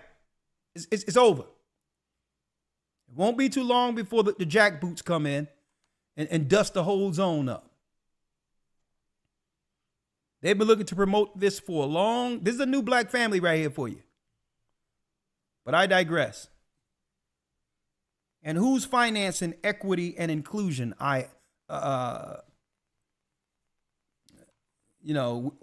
Who's funding this? And why isn't this being allowed for any other people outside of us being promoted as the new family? All right, Jacob has a Muted. question. Okay, hold on. Unmuted. Jacob has a question. Yes, Jacob. Yeah, shalom, Elder. My question was, I know you usually call the Christian church, I was just wondering, and I wanted to make a suggestion. Why don't you call it the pagan Christian church or the Christian pagan church? And we would instantly understand why you call it that in relation to Christmas, Easter, Thanksgiving, etc. The reason why I call it the Christian church is because the Bible states that we must speak in words easy to be understood, okay? Okay. Easy to be not to be a barbarian to some. And the reality is when we say the Christian church, no one out there who's listening to this, right, would believe it's talking about the original church that Christ established before the enemy came in to destroy it. So when you're casting a wide net, you have to speak what's easy to be understood by the population who's listening. You know it's the pagan Christian church. I realize it's a pagan Christian church, but the majority of the world doesn't know. Okay, so you're being circumspect when you teach. Oh yeah, I have to be a teacher. I'm a fisherman. Right? Okay, thank you. Thank you, Ron. You're welcome. All right, bless you. All right, shalom. Shalom. Oh yeah, yeah. And we knew this for a long time. Right? That they were seeking to circumvent the male figure within the black Christian church. We knew this for a long time. How do we know this? Because when the FBI and others came together in the 60s and 70s, they said, we must stop the rise of a black Messiah. We could never allow what happened right up under our noses with a religious movement led by a black man. And it happened grassroots within the Black Baptist Church with Martin Luther King. Right? They say, no, we can't allow this again. We can't allow this. Okay, because they can now galvanize the base of the whole United States if they have what? A great orator as a black man over a pulpit. He can galvanize all the churches into one political fist that can actually slow or even stop our economy. So we knew they were thinking about doing this for a long time. What we didn't think is that you would have some people say, well, you know what? We'll take that position, right, against the black male dominated optics within our own community. The last thing we thought is that women would want to take that position. But I seen it happen. I seen it happen around the late 80s, mid 90s, around the late 80s, mid 90s, where I was on the street speaking. And we seen this thing where they were talking about woman pastors out of nowhere. And guess what, folks? It wasn't because there was a lack of black men who were qualified. These women were pushing to become pastors. I remember that. So you can't claim, well, there was a void of black men to why you decided to become pastors. It was an end around way of doing what? Circumventing the authority which threatened the political landscape with a black man galvanizing the world politically from a pulpit. That can never happen with a woman pastor. It can never happen. So what they did strategically was put these women in place so that they can hold off men from having a position of power. And it was the enemy, Satan himself, who was behind this. And I'm glad that color purple thing bombed too. Okay. That misandry, that straight lie, claiming that there was abusive black men when we were suffering in slavery with our women. I'm glad that thing bombed. Even though, you know, I really like Fantasia. She's standing up against all lies when she knows she's an Israelite too. So I'm not trying to get in the way of her urn. Right? But all in all, I hate the color purple. because I know that it's a propagandized piece utilized to program sisters in believing that Mr. was actually in a position to abuse our women. Let me tell you, the white masters weren't allowing that. They would never allow that. They've always protected our women because our women brought forth the children for servitude. And this is what's deep. And this Steven Spielberg, another evil guy who's behind this with Oprah Winfrey with The Color Purple. Okay? I can't write a movie highlighting the past of Jewish people and their family dynamic. So how can he be in position to produce something concerning our families? That should be questioned, because Mr. in The Color Purple, folks, believe it or not, when you look at historically, is really the white slave master. Let me drop this on y'all real quick. Mr. is really the white slave master. See, they didn't tell y'all that. And what they did with The Color Purple was take Mr., who was the white slave master, and turned him black to paint a narrative that never existed. And this is what they used to do it.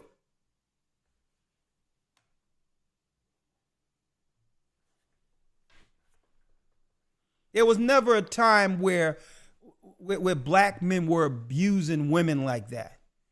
Men weren't able to. Now, were they outliers? Were they scenarios that happened sometime for whatever instances? Yes. But that's not exclusive to black men. They use but during that time period that they're talking about with Sealy and all these other things, folks, the black man and the black woman was together.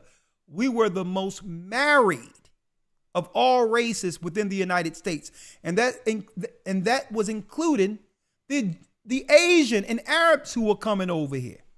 We were the most married. 80% was the rate of marriage because black man and black woman had to stay together. That was our saving grace, to stand together. And they used that stinking movie, The Color Purple, to paint black men against black women. And it was really, believe it or not, when you look at doing the research on it, it was actually made as propaganda so that they can throw more of our women in the pool to choose other women. Right? How can they get access to some of our beautiful women? Well, demonize the black man, and now all races, even white women and others, have a greater pool to choose from amongst the poor black women in our community. Samantha has a comment.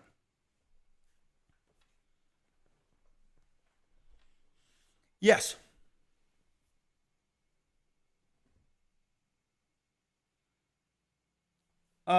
Yes, Samantha. Oh, can you hear me? Yes, they need to burn that script, The Color Purple. What an evil, wicked movie. Yes, how are you? I'm well. How are you? I'm doing well. I'm doing well yourself. Great. Yes, thank you. I'm doing great. So I'm calling, listening to the broadcast. So before I was led to GOCC by the Most High, I was a member of a pretty large denomination within, the Christian church. And what was it? It was the United Methodist Church. The United Methodist Church. Okay, I'm familiar with that. And how long were you a member of the United Methodist Church? I had been a member of my church or that church since I was 10. Okay. 10 years old. And are you familiar or did you know that during the most recent pandemic, that church had a major split. Went through a major split. Okay, you mean during the pandemic when that first thing happened, it went through a split. What was the split? What happened? For what? The split was regarding the letter people and whether or not they could be married within the church, and interesting, also be ordained as ministers. So I take it that the Methodist Church sided with the LGBTQ, and that's why the majority started walking out? That's correct. I think there was about, the latest article I read about, there was about 7,000 churches to leave the denomination because of the their ideas against the letter people being in those positions and or being married within the church. No, you can see LGBTQ if that's what happened. Then we can. Okay, well, yes, that is what happened. Okay, there was a split between the church when it came on grounds concerning LGBTQ. Now, let me tell you this, sister, before I look this up, because that's interesting. There have never been a time where the church rejected gay people or people with the new letter thing, the letter LGBTQ, if you want to call it that. The only stance the church had is if you're struggling with that, if the Bible deem it sin, that you work on repenting to be, in preparation for Christ, to make sure that you're cleansed of any darkness. And if that sin is darkness, then you must put it down to be received by Christ. So this is not no outright rejection of a person who's in sin. What the churches are saying is we are to receive these people as they are, right, unrepented. And I believe that's the conflict. The church always receive people, regardless of what your choices are in the earth. But when it comes to you outright disobeying the laws of God, that's where the conflict comes in. Are you saying that you're supposed to be like this with no repentance, with no works towards repenting, right? So then it's like accepting them who they are and celebrating it celebrating this in the church, I guess, led to the conflict, right? That's correct. So there is what is called the Book of Discipline within the United Methodist Church, and in that book, it did talk about LGBT or homosexuality being a sin, and that it goes against what they consider Christian practices. That's the word I believe they used. But those who are quote unquote allies felt like that literature should be revised because of the, inequality that is going on throughout the, earth or world, United States right now, that it should be revised. And that's what brought about the big split. Okay, well, if you're gonna come talk about inequality, let's leave sexual preferences off the table, right? Let's leave even if you want to, let's leave straight relationships off the table. And let's leave let's leave it all. Anything sexual, leave it off the table. Be it straight or gay, okay? Leave it off the table. If we're going to talk about being equitable, let's look at the people who have suffered by the hands of this country. Okay. Yes. Put the sex to the side because that really conflates and confuses things, right? What people have suffered by the hands of this colonization. Okay? And let's be equitable towards them. Let's stop this stuff already, right? But here it is, what you're talking about. And I'm just doing that. I'm saying this for the sake of, if we're looking at this politically. If you're looking at it politically, when you bring sex in, it totally confuses the matter altogether. And it really gets get in the way of the people who are truly suffering, regardless of their sexual preference or whatever the case is. All right? Right. Here it is. Agreed. PBS NewsHour. A quarter of the United Methodist churches in the U.S. have left during split. So this is news. This is news. Yes. Now, why did they split? It says here, United Methodists. This is news here. This is deep. United Methodists. Hold on. Let me read it. United Methodist rules forbid same-sex marriage rights, and the ordination of self-avowed practicing homosexuals. But progressive Methodist churches and regional governing bodies in the U.S. have increasingly been defying these rules. Right? Now, let me ask you, why do you think the pastors and the authority went along with the same-sex rights opposed to what was already instituted with given a clear definition according to the Bible of what is acceptable for marriage, right? Why do you think the main body or the church itself, the Methodist Church, went with the LGBTQ change? I believe to support it, correct? That's your question. Well, no, sister, it's deeper than that. If you want to know why any decisions that are being made in our community right now, our people, amongst our people, you have to follow the money. That's exactly what I was going to say, Elder. Yeah, so the whole thing exactly is why. You have to realize the civil rights money that our people bled for have been thrown in the pool with this equitable inclusion thing. Where now, in order for these nonprofits, which are churches under 501c3s, to continue to get their kickbacks and grants and all that, they must agree with the law change, right? And what they can, and this is where they get them. They get them under, they cannot discriminate now. See, they use that word right loosely, where discrimination have moved off of them oppressing us because. Just say if there's a white lesbian or a white homosexual man whose family had my people in chattel slavery, right? Where their family discriminated against me throughout the years. But now, if they change sexual persuasions, even though their family have oppressed me, they get the discrimination money. Right. Right? And I'll say, Elder, I'm sorry. No, what I'm saying is that's where the money is now. When they was able to deem, but it's still not equitable. I'm saying, but it's listen not to this. Equitable across the. This is what I'm saying, though. I know there's a delay here.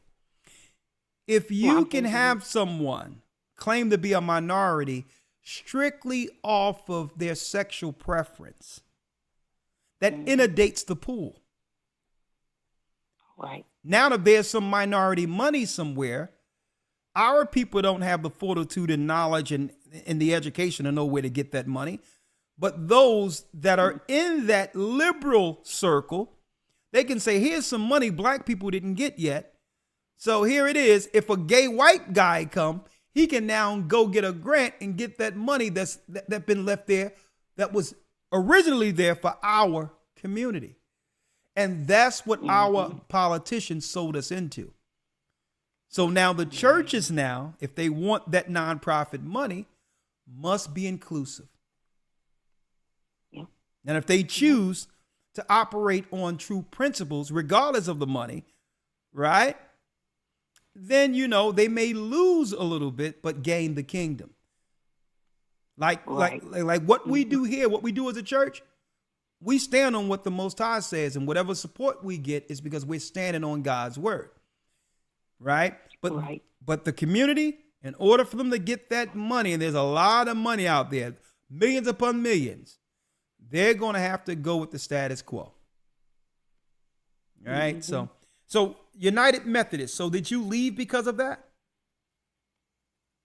Well, I left prior to that, but that was just more confirmation that the decision was correct. I was introduced to you all by a Facebook friend. And we've talked before, but introduced to your YouTube channel by a Facebook friend, and I was still going to church at the United Methodist Church, but listening to you, both. And I would ask questions to the pastor. They couldn't answer the questions, and then finally when we got shut down and we could not enter the building, I knew that was the Most High saying, this is your time. Get out. Yeah. Get out. And let me tell you never went this. back. Here's the reality of the matter. And I state this all the time when this conversation comes up, right? When I grew up in Pentecostal church, it was right there on 8th and 9th and Collar Hill, between 8th and 9th Street. Now the Chinese people own that area too. Under Bishop Little, there was a guy who was over the choir, the pastor's son, and this was in the 80s. He was a gay man, right? Now, of course, sometimes, the pastor privately, because, I used to, during the week go and clean offices, and he would do things to make sure I get money and to help out, because, you had to have some chores during the summertime or whatever the case is. And he would talk about, some of the things, some violations that he didn't know that was going on, and it led to his son, end up choosing that lifestyle. And I want to talk about it here. And but I'm going to tell you this: gay people were always in the black church, right? But I'm going to tell you this: his son that was struggling with that, he always would state what his struggles were, and that he know that he have to get himself together. He always used to state it. And there's another thing, because I grew up singing in the choir, and boy, could that guy sing, right? Man, he could sing, right? And I remember him, right? And he would always protect the young boys, the young men that was in the church. Like if there was something where there was somebody who wanted, he was like, nah, you can't do that. We're not into that. And that was in and out of the church. So there was a clear line of respect. Even though he was struggling with that, he knew to protect the boys from that. Because why? He understood that something happened to him. And he used his position, even though he was struggling with that, to make sure at all times he protect the boys that was in the church. So this is not a thing where black people never hated people based on their sexual persuasion. That's something that's new founded, that they created so that they can tap in to that minority money that once belonged to us. So you know what I mean? Now I'm gonna tell you outright. The black church, our church, took stances against certain behaviors because it was about what? It was about repentance. Where we weren't going to celebrate a public activity that was against scripture. Exactly. But it still existed. It still existed. Yeah. But now it's a shame because obviously a takeover has occurred. Yes, it has. Yeah. A new day. Yeah. Well, thank you, sister. Bless you. And I'm glad you're on a winning team now. Literally. Yes. All praises. Are you in the academy this Sunday? I am. This will be my 12th academy. Elder. Oh my goodness. Thank you, sister, for all your support. I am so thankful. My husband and I are so thankful for the elders and their teachings. It has blessed us beyond measure. So thank you. And I'll be there Sunday. Thank you. And thank you for sharing your experiences with us, okay? Yes, sir. Have a great night. Have a great night. And I'm going to tell you, folks, these churches are the churches of Satan. It's outright in front right now what's going on. These are New Age churches. When you go into the New Age ideology, it's Satan coming to the forefront. Right? And what he's proclaiming himself is, hey, he has always been the God over pagan Christian churches. Right? Let's not play any games with it anymore, right? Satan is just like, listen, these churches belong to me, all right? The Most High, like it's written of in the scriptures. I'm going to read this again. The Most High is not the author of confusion. When you go in Corinthians 14 and 33, he's not the author of confusion. So if there's something going on that's confusion going on, that's Satan. And I don't care how you try to spin it or philosophize it or justify it. If it's against scripture, it's Satan. Huh?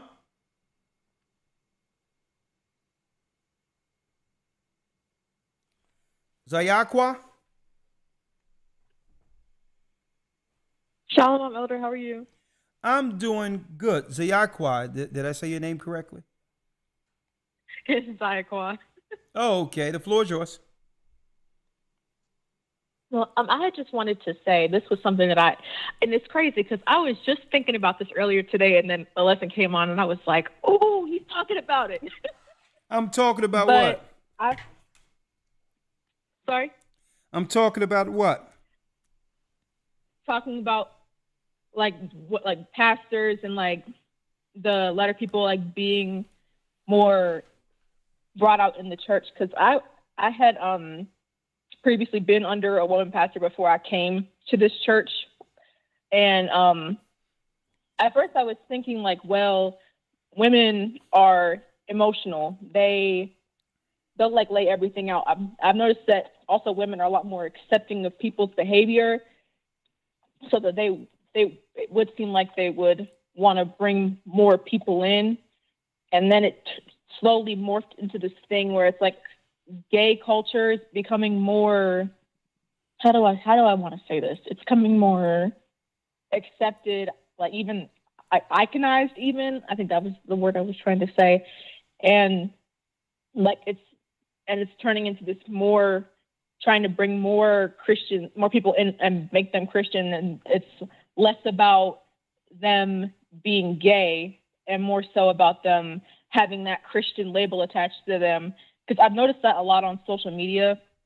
There are so many people who are like, oh yeah, I'm this identity or I'm that and I'm Christian. Or I've even seen pastors, women pastors online wearing like these rainbow, what are those called? Like, you know how the pastors will wear like the drape over their shoulders. It's like usually like purple. I've seen like.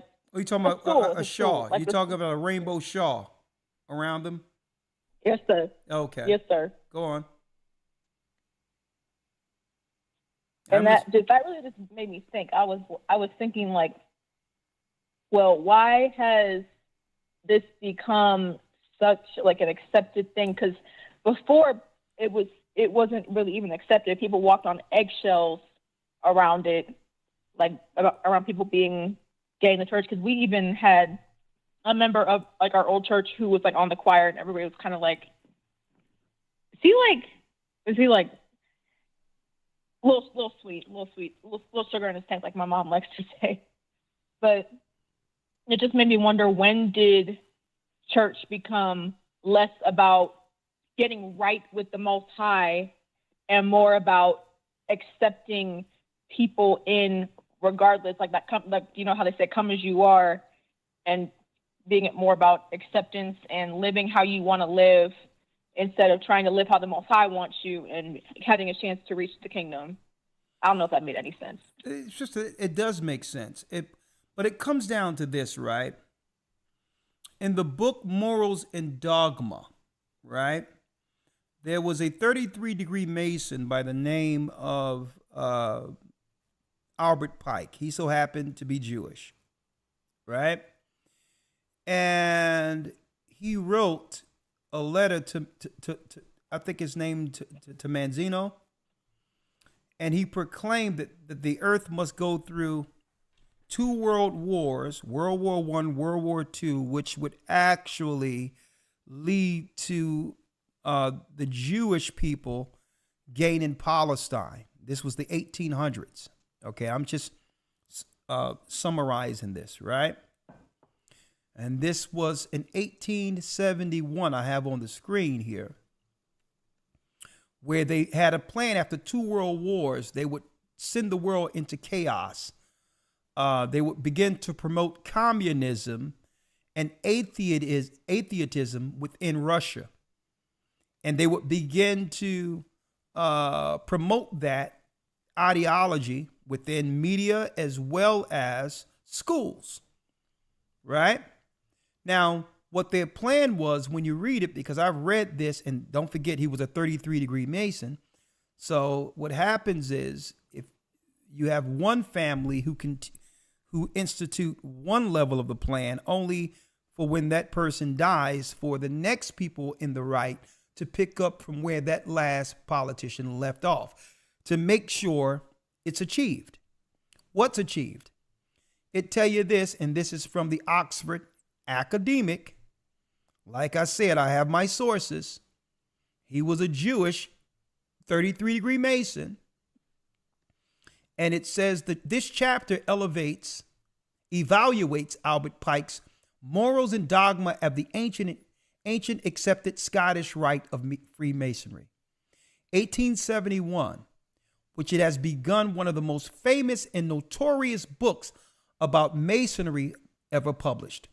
Not at least because it references to Lucifer and the Baphomet, right? So really what he's saying is there's a mystery school by the elite, led by Esau now, the Vatican and others, that eventually they could no longer hide this, but they need to break down society to the point of unbelief first. They must break the strength of the Christian church, because Christ is really their only resistance.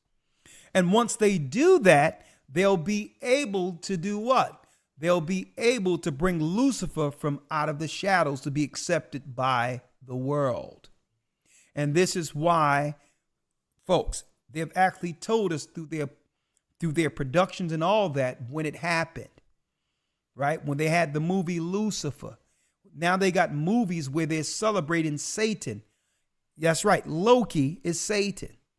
That you go to the supermarket and you see what? Lucifer products.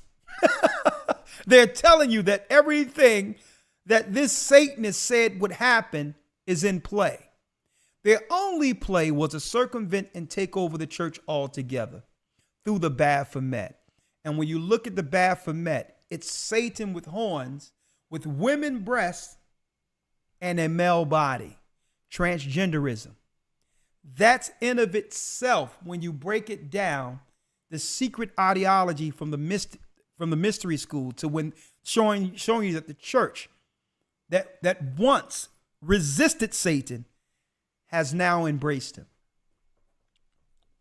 So, sister, that's where we are. Yes, sir. Right? And it's unfortunate. It's unfortunate because, especially when, and earlier you were talking about like indoctrination in schools. Yeah. And I noticed that a lot when I was in school.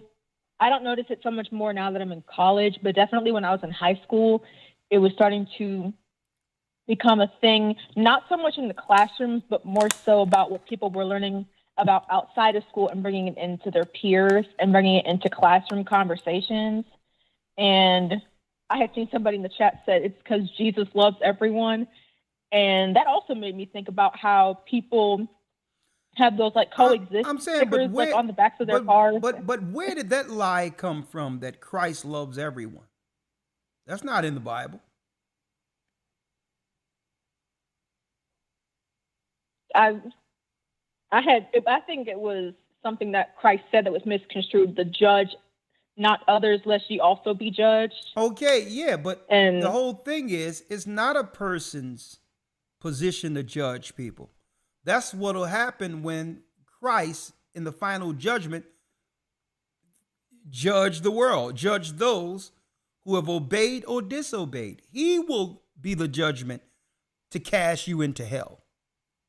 So judgment isn't, what they're trying to conflate is judgment with correction. You can correct someone, that's not judging someone. So that's them misinterpreting the Bible. Okay. Judge, when it says judge not lest ye be judged, you have to realize, sister, that they were actually killing people for certain sins. Right? Mm-hmm. They was ready to stone the woman. Okay. And Christ is like, well, listen, a lot of you are as guilty as this woman is. Right? So you're going to stone her when you were probably with her a few days ago? So is she the only one that should be stoned here? Right? So don't forget, when Christ had them take down and them stones and put down their stones, being hypocrites, what did Christ tell the woman who was caught in fornication? Go away and sin no more. Stop it. Now, when Christ told her to stop it, was Christ judging her or saving her? No. So it's time for us to correct some of these lies they've placed on Christ. Christ have never allowed sin to fester. Okay? He never allowed people just to be unrepentant and love them anyway. I don't know where that doctrine comes from. That never existed. Okay? Christ told that woman outright, sin no more. And the reason why a lot of them drop the rock when he says, ye without sin cast the first stone, because that wasn't the first guy she was in sin with. You had people there who was actually a part of the same sin with the same sister, trying to throw stones. Mm. So here it is. Christ was like, listen, unless you want me to drop the whole 9 on everybody up in here, I think that y'all need to drop these stones. Okay. So that's why they dropped the rocks, because Christ was saying, listen, if you're going to judge her, let's not stop at her. But what did Christ tell that sister? Christ told her, okay, I stood for you on this one. Sin no more. So Christ didn't give anyone the autonomy to just continually to sin and be and actually be excused for it. And it's a shame they use Christ like that, because this is why the world is in sin today. When it says that judge not lest ye be judged, how can you put a judgment on a person when you're guilty of the same thing? But what you are allowed to do is correct a person before the judge judges. You rather deal with the correction. Okay. Allowing someone to continue in sin isn't helping them. And that's the lie they're pushing in the Christian church. Well, he's a Christ of love. He's a God of love. He don't love sinners. That's a lie. Now, did he die for sin? Yes. To cleanse us so that what? So that we'll be right before the judgment. But now that Christ's blood hath cleansed us, right? You're now to walk upright with that opportunity in grace to show that you've learned from your mistakes. And that's what it's about. Thank you, sister. Thank you, brother. All right. They kill me with that. And guess what? You see people at gay pride. Muted. I'm going to tell you, they be at gay pride. Hold on, let me see. I'm going to bring you in 1 second, Jamil. Unmuted. They be at gay pride parades. No shirt on and a leather strap crossed over their body, and that's all they got on with a sign, Christ is love, Jesus is love.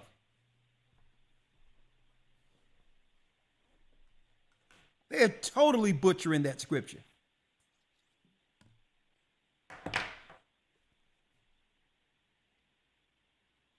Jamil, you're live. Hey, how you doing, Elder? I'm blessed by the best. What's going on? And his name is Ahia. All right. I'm 29. I'm kind of off topic right now from where you are, but I've really been needing to talk to you, or at least just speak to you, because I've been watching you for a while, since I was like 19 years old. And like I said, I'm 29 now, and I've always studied with you guys, but never got in contact to get into the church or go through the academy and things like that. But I really want to thank you for everything, because you've been like a mentor to me for years. You not knowing, but me just watching and just looking at all of the information you put out. And I'm talking about, I wrote a lot of the studies that you put down, and it's really like just opened my eyes up about everything.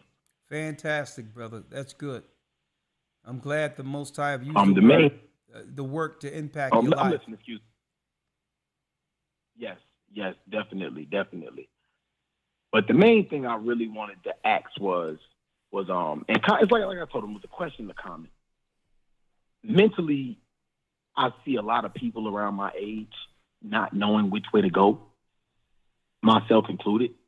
And I've noticed it with a lot of my friends and my peers and people I've been around. So I've separated myself.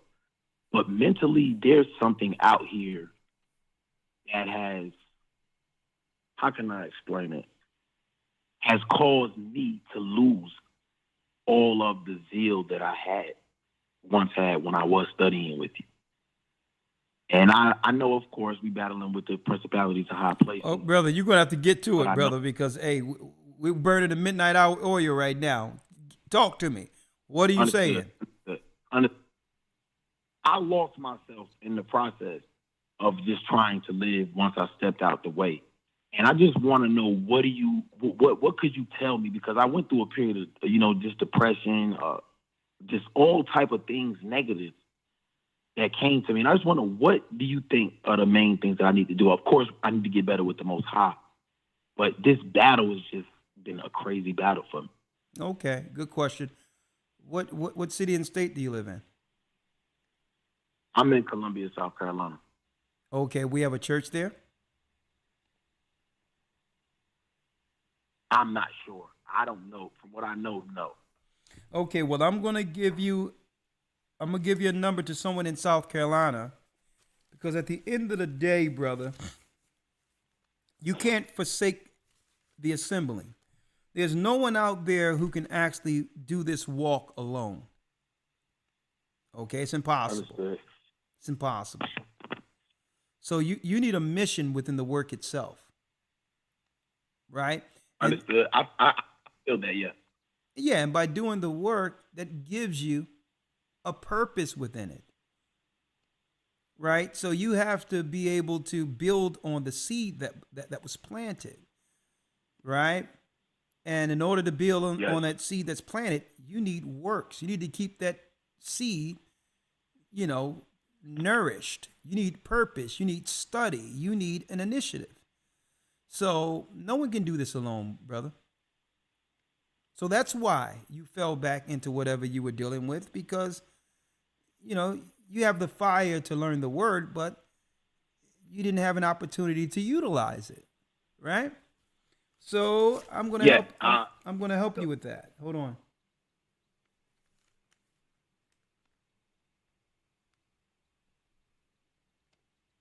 Are you in the academy? No.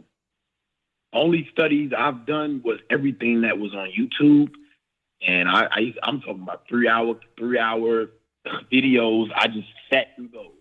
I mean, really, my financial situation went down because of all of this. That I know I haven't been able to pay for it, so I'm building my way back up right now. All right, don't worry about it, brother. We're going to call you on the outside of this and see what we can take some steps to help you with it. Okay. Respected. My brother. Well, it's good. It's good you're back. And hey. Hey, man, I've been knocked down before too. So, hey, when the Holy Spirit can overtake a man to a degree where you can start right where you left off at and still be utilized just as powerful. So don't worry about that. It was like, I spent so much time studying and separating myself from all of the entities, negative entities that I went around. Yeah. Just living in the neighborhood environment. And I separated myself and just understanding who we are, what we've been through, and always still value that. But well, yeah. Within the time, when you get a I'm chance, listening. because I got to go, but just read the story of Christ spoke of in the parable, the prodigal son. And that's what it is. Prodigal son. Yep, it's in the scriptures. Just look it up. You'll see that, hey, when you come back, the angels celebrate. So you lost a little time on your side, but to the heavens, it was just like 2 seconds ago. Just come back and do what's right. Understood. All right? Understood. So I'm going to have a bishop contact you, and I'll see you soon.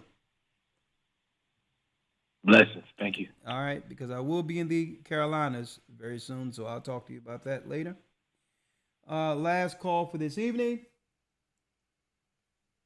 Koala has a comment. Shalom, Elder. Shalom, sister. Thank How you are for you? taking my call. You're welcome. How All are you praises. today? How are you this evening? I'm blessed by the best, and his name is Ahaya. I'm getting ready for this academy this Sunday. All praises. So am I. Excellent. Thank you. Thank you. So, Elder, of course. No, thank you. Thank you and all of the elders and the leadership of GOCC. I truly appreciate you all. I'm calling with a comment. Yep. My comment is about the Gentiles that Okay. are finally admitting that they know that we are the people, that we are the children of the Most High. Mm-hmm. And I was listening to the conversation that you had with the gentleman that's from Lebanon. Yep. And I had a similar conversation. It was so ironic listening to you talk about that conversation and how it paralleled with a conversation that I had with a patient that's also from Lebanon. Okay. And so this was back in December of 2021. And during that time, we were doing telehealth. So she wished me a Merry Christmas. And I responded to her and I told her that I really appreciated the sentiment. However, I do not celebrate the holidays, but I observe the holy days in the Bible. So that piqued her curiosity. And she asked me, where was I born and what religion did I practice? And so I told her I was born in the British West Indies, but I'm an Israelite by blood and by heritage. Okay. And at that moment, I'm telling you, Elder, it was like when sunshine calls in and she has that enthusiasm and that excitement. That's how that patient became. She was jumping around in her seat and she was shouting, and I didn't understand what was going on. She said, "You don't understand how long I've been wanting to meet an Israelite." I said, "Well, you meet us whenever you talk to someone who is a so-called African American." I said, "You're talking to an Israelite." And she said, "No, I'm talking about one that really knows who they are Mm. and one that follows the laws and the holy days." And so she was really shocked about that. But what she said was, she said, "I am so glad that you all are finally waking up. The world needs you to wake up and take your rightful place." And she started talking about how she's watching how the world is just falling apart. And we need to stand up and take our rightful place. Mm. And to hear that coming from a Gentile, from someone that's from Lebanon, and so many of our people are still not getting this. When we talk to them and we tell them, we share this truth with our own people, and we're still not willing to accept the fact that we are the people. What do you think about that, Elder? What do you think is happening? Why for our people it's still so difficult? Sister, this is what it is, right? first of all, let's answer the first part. That this is prophecy now, right? Like when you go to the book of Jeremiah, Okay. right? When you go into the book of Jeremiah here, and thank you for sharing that personal experience with us, right?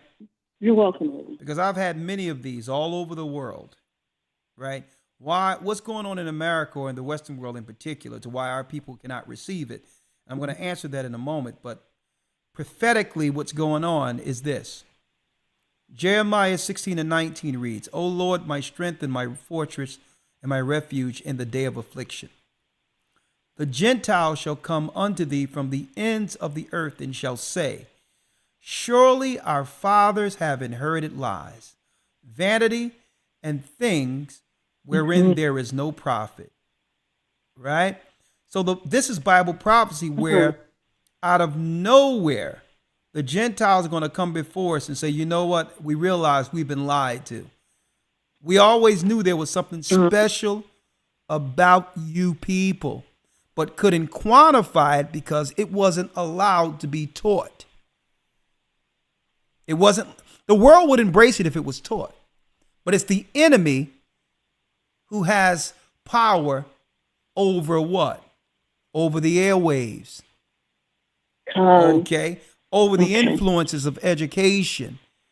Okay. Over the communication scenarios. But the people have always known that there's something different about us.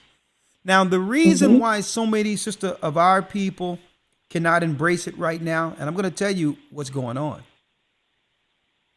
Our people are under a spell. The Bible tells us in the book of Revelation about that this place has become habitation of devils.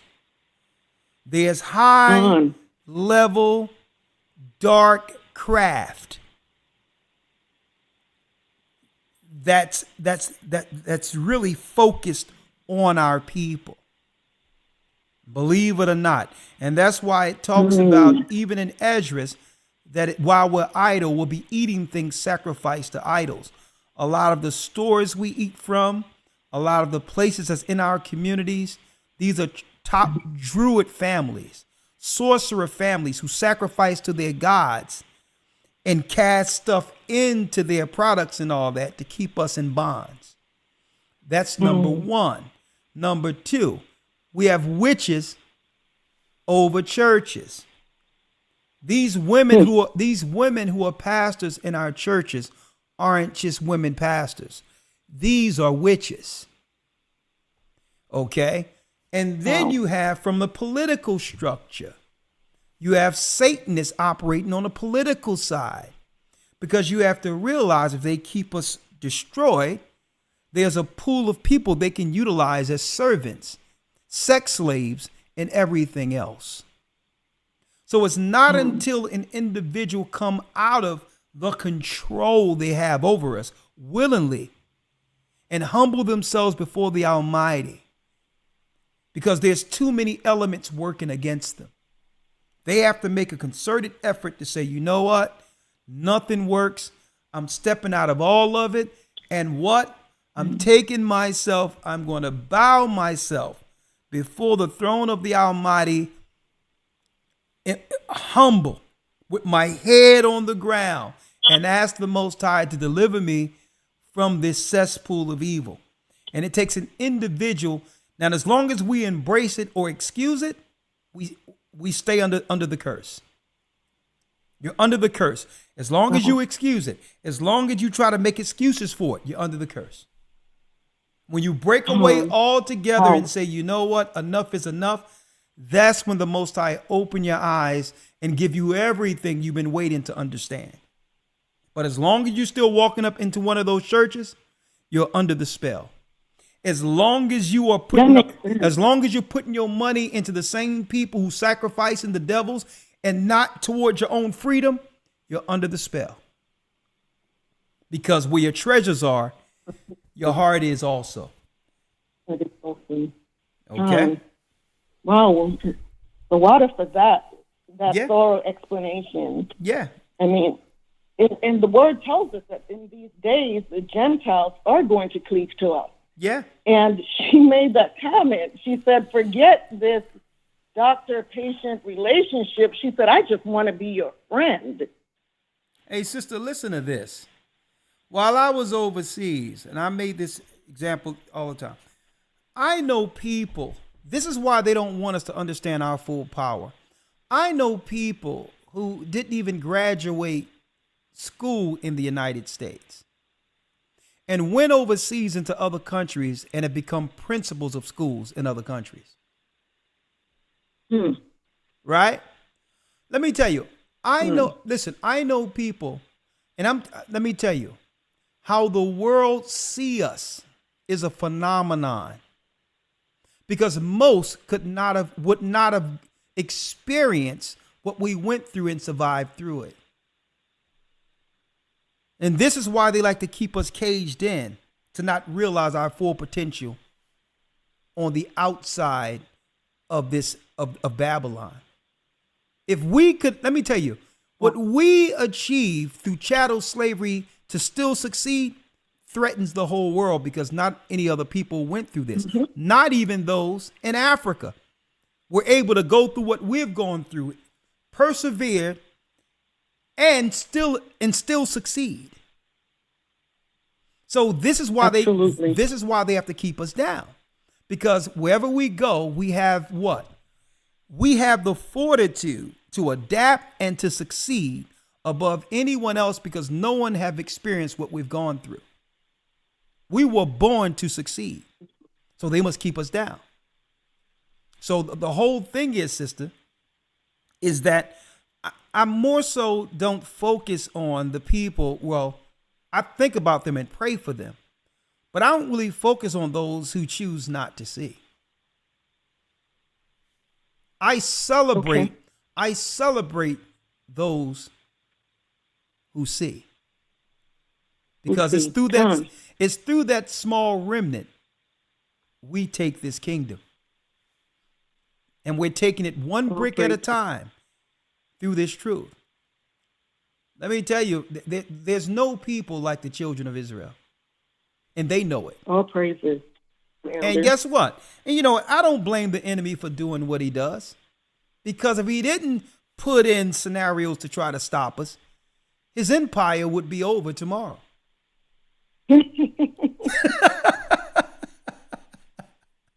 Right? I had a very similar conversation with a doctor that's Jewish. Yeah. And he admitted the same thing. Yeah, they have to put in. I was talking to him, and I said, you cannot deny who the people are, the true people are, when you read Deuteronomy 28. Sister, and he agreed with me. He said, but everybody doesn't know that. I mean, think about this. That was his response. Sister, let me think about this. Who created basketball? Just guess. We did. Who? No, was it us? I'm asking you, who do you think created the game of basketball? I think we did. You think we did, huh? No. Believe it or not, sister, basketball was created by Jewish people. It was a Jewish game amongst their people first. Did you know that? Okay. I did not. Why don't you know that? Well, you know why you don't know that? I really don't. Because, sister, basketball? no, sister, because once we get in, it's over. Okay. Once we put our hand to something, it's over. It's finished.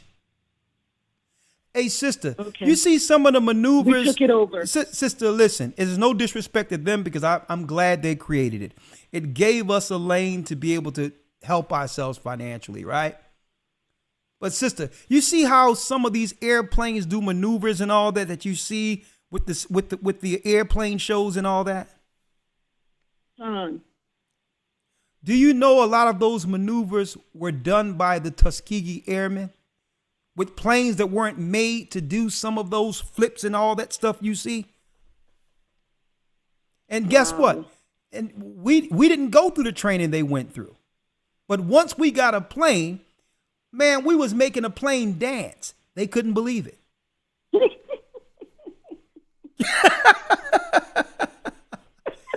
It's who we are. Praise the Most High.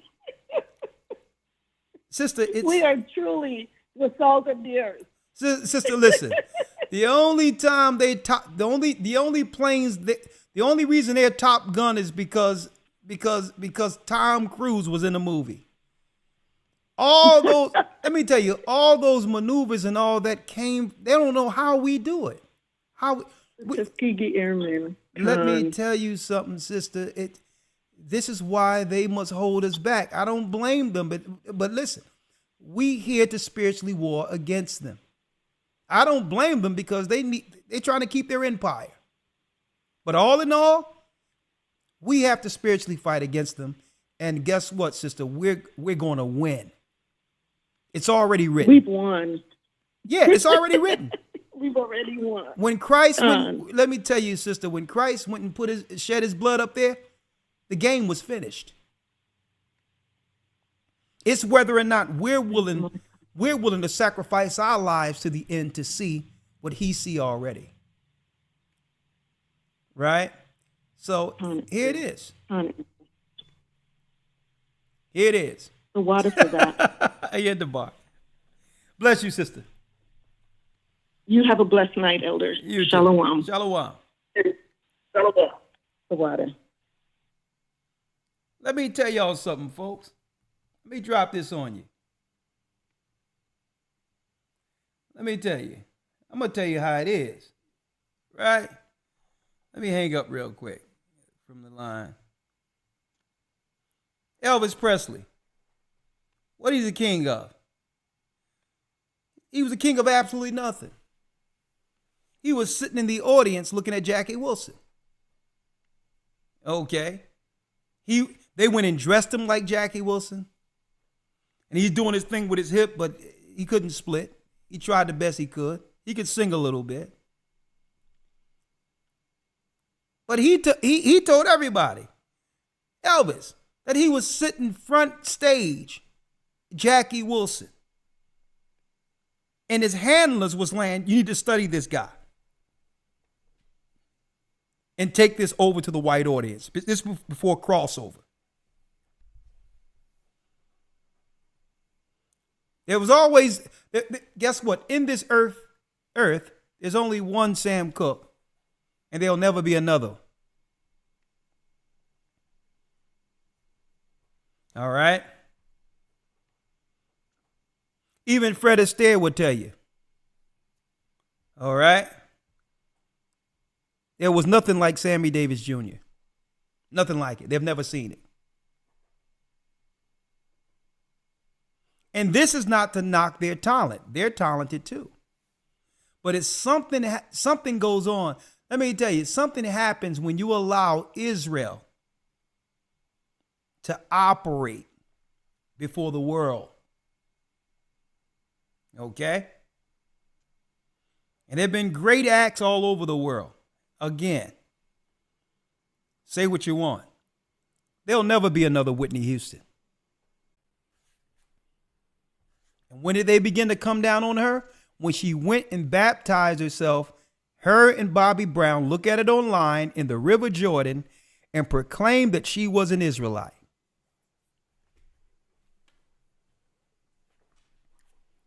There's been conspiracies against us. And brothers and sisters, the handlers have always played us close. They did the same thing to Christ. Played him close. We can go on and on and on and on, but you know, right now, and I'm digressing, and I'm going into my old, I don't even want to mention Michael Jackson. Right? Y'all know the old adage, the old thing, coming to America. You got McDonald's and McDowell's, right? Well, even before McDonald's and McDowell's, you had the Jacksons, and then the Osmonds.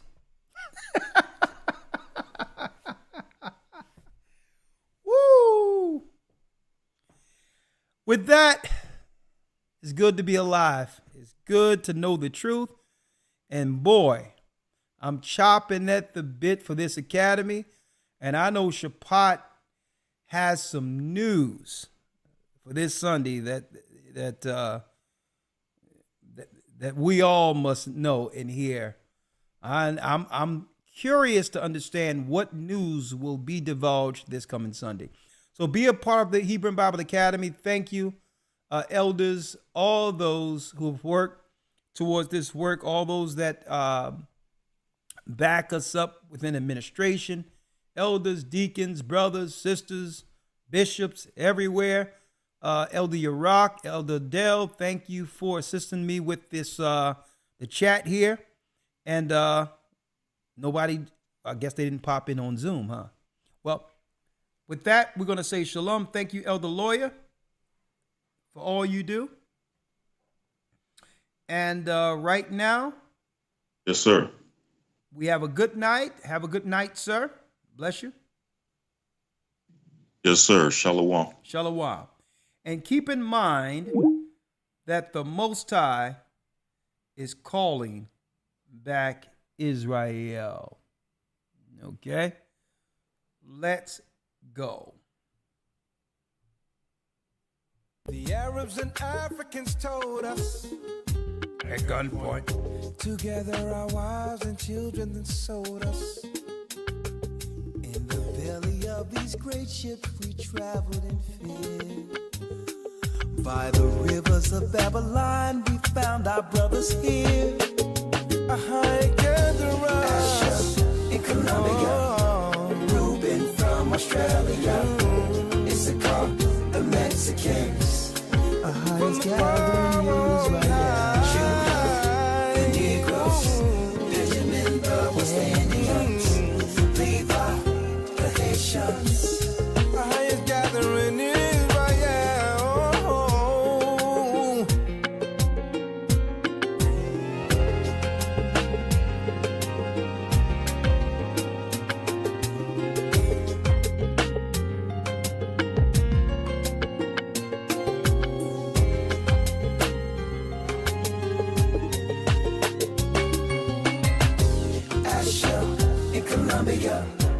Reuben from Australia, Issachar, the Mexicans. That's who we be.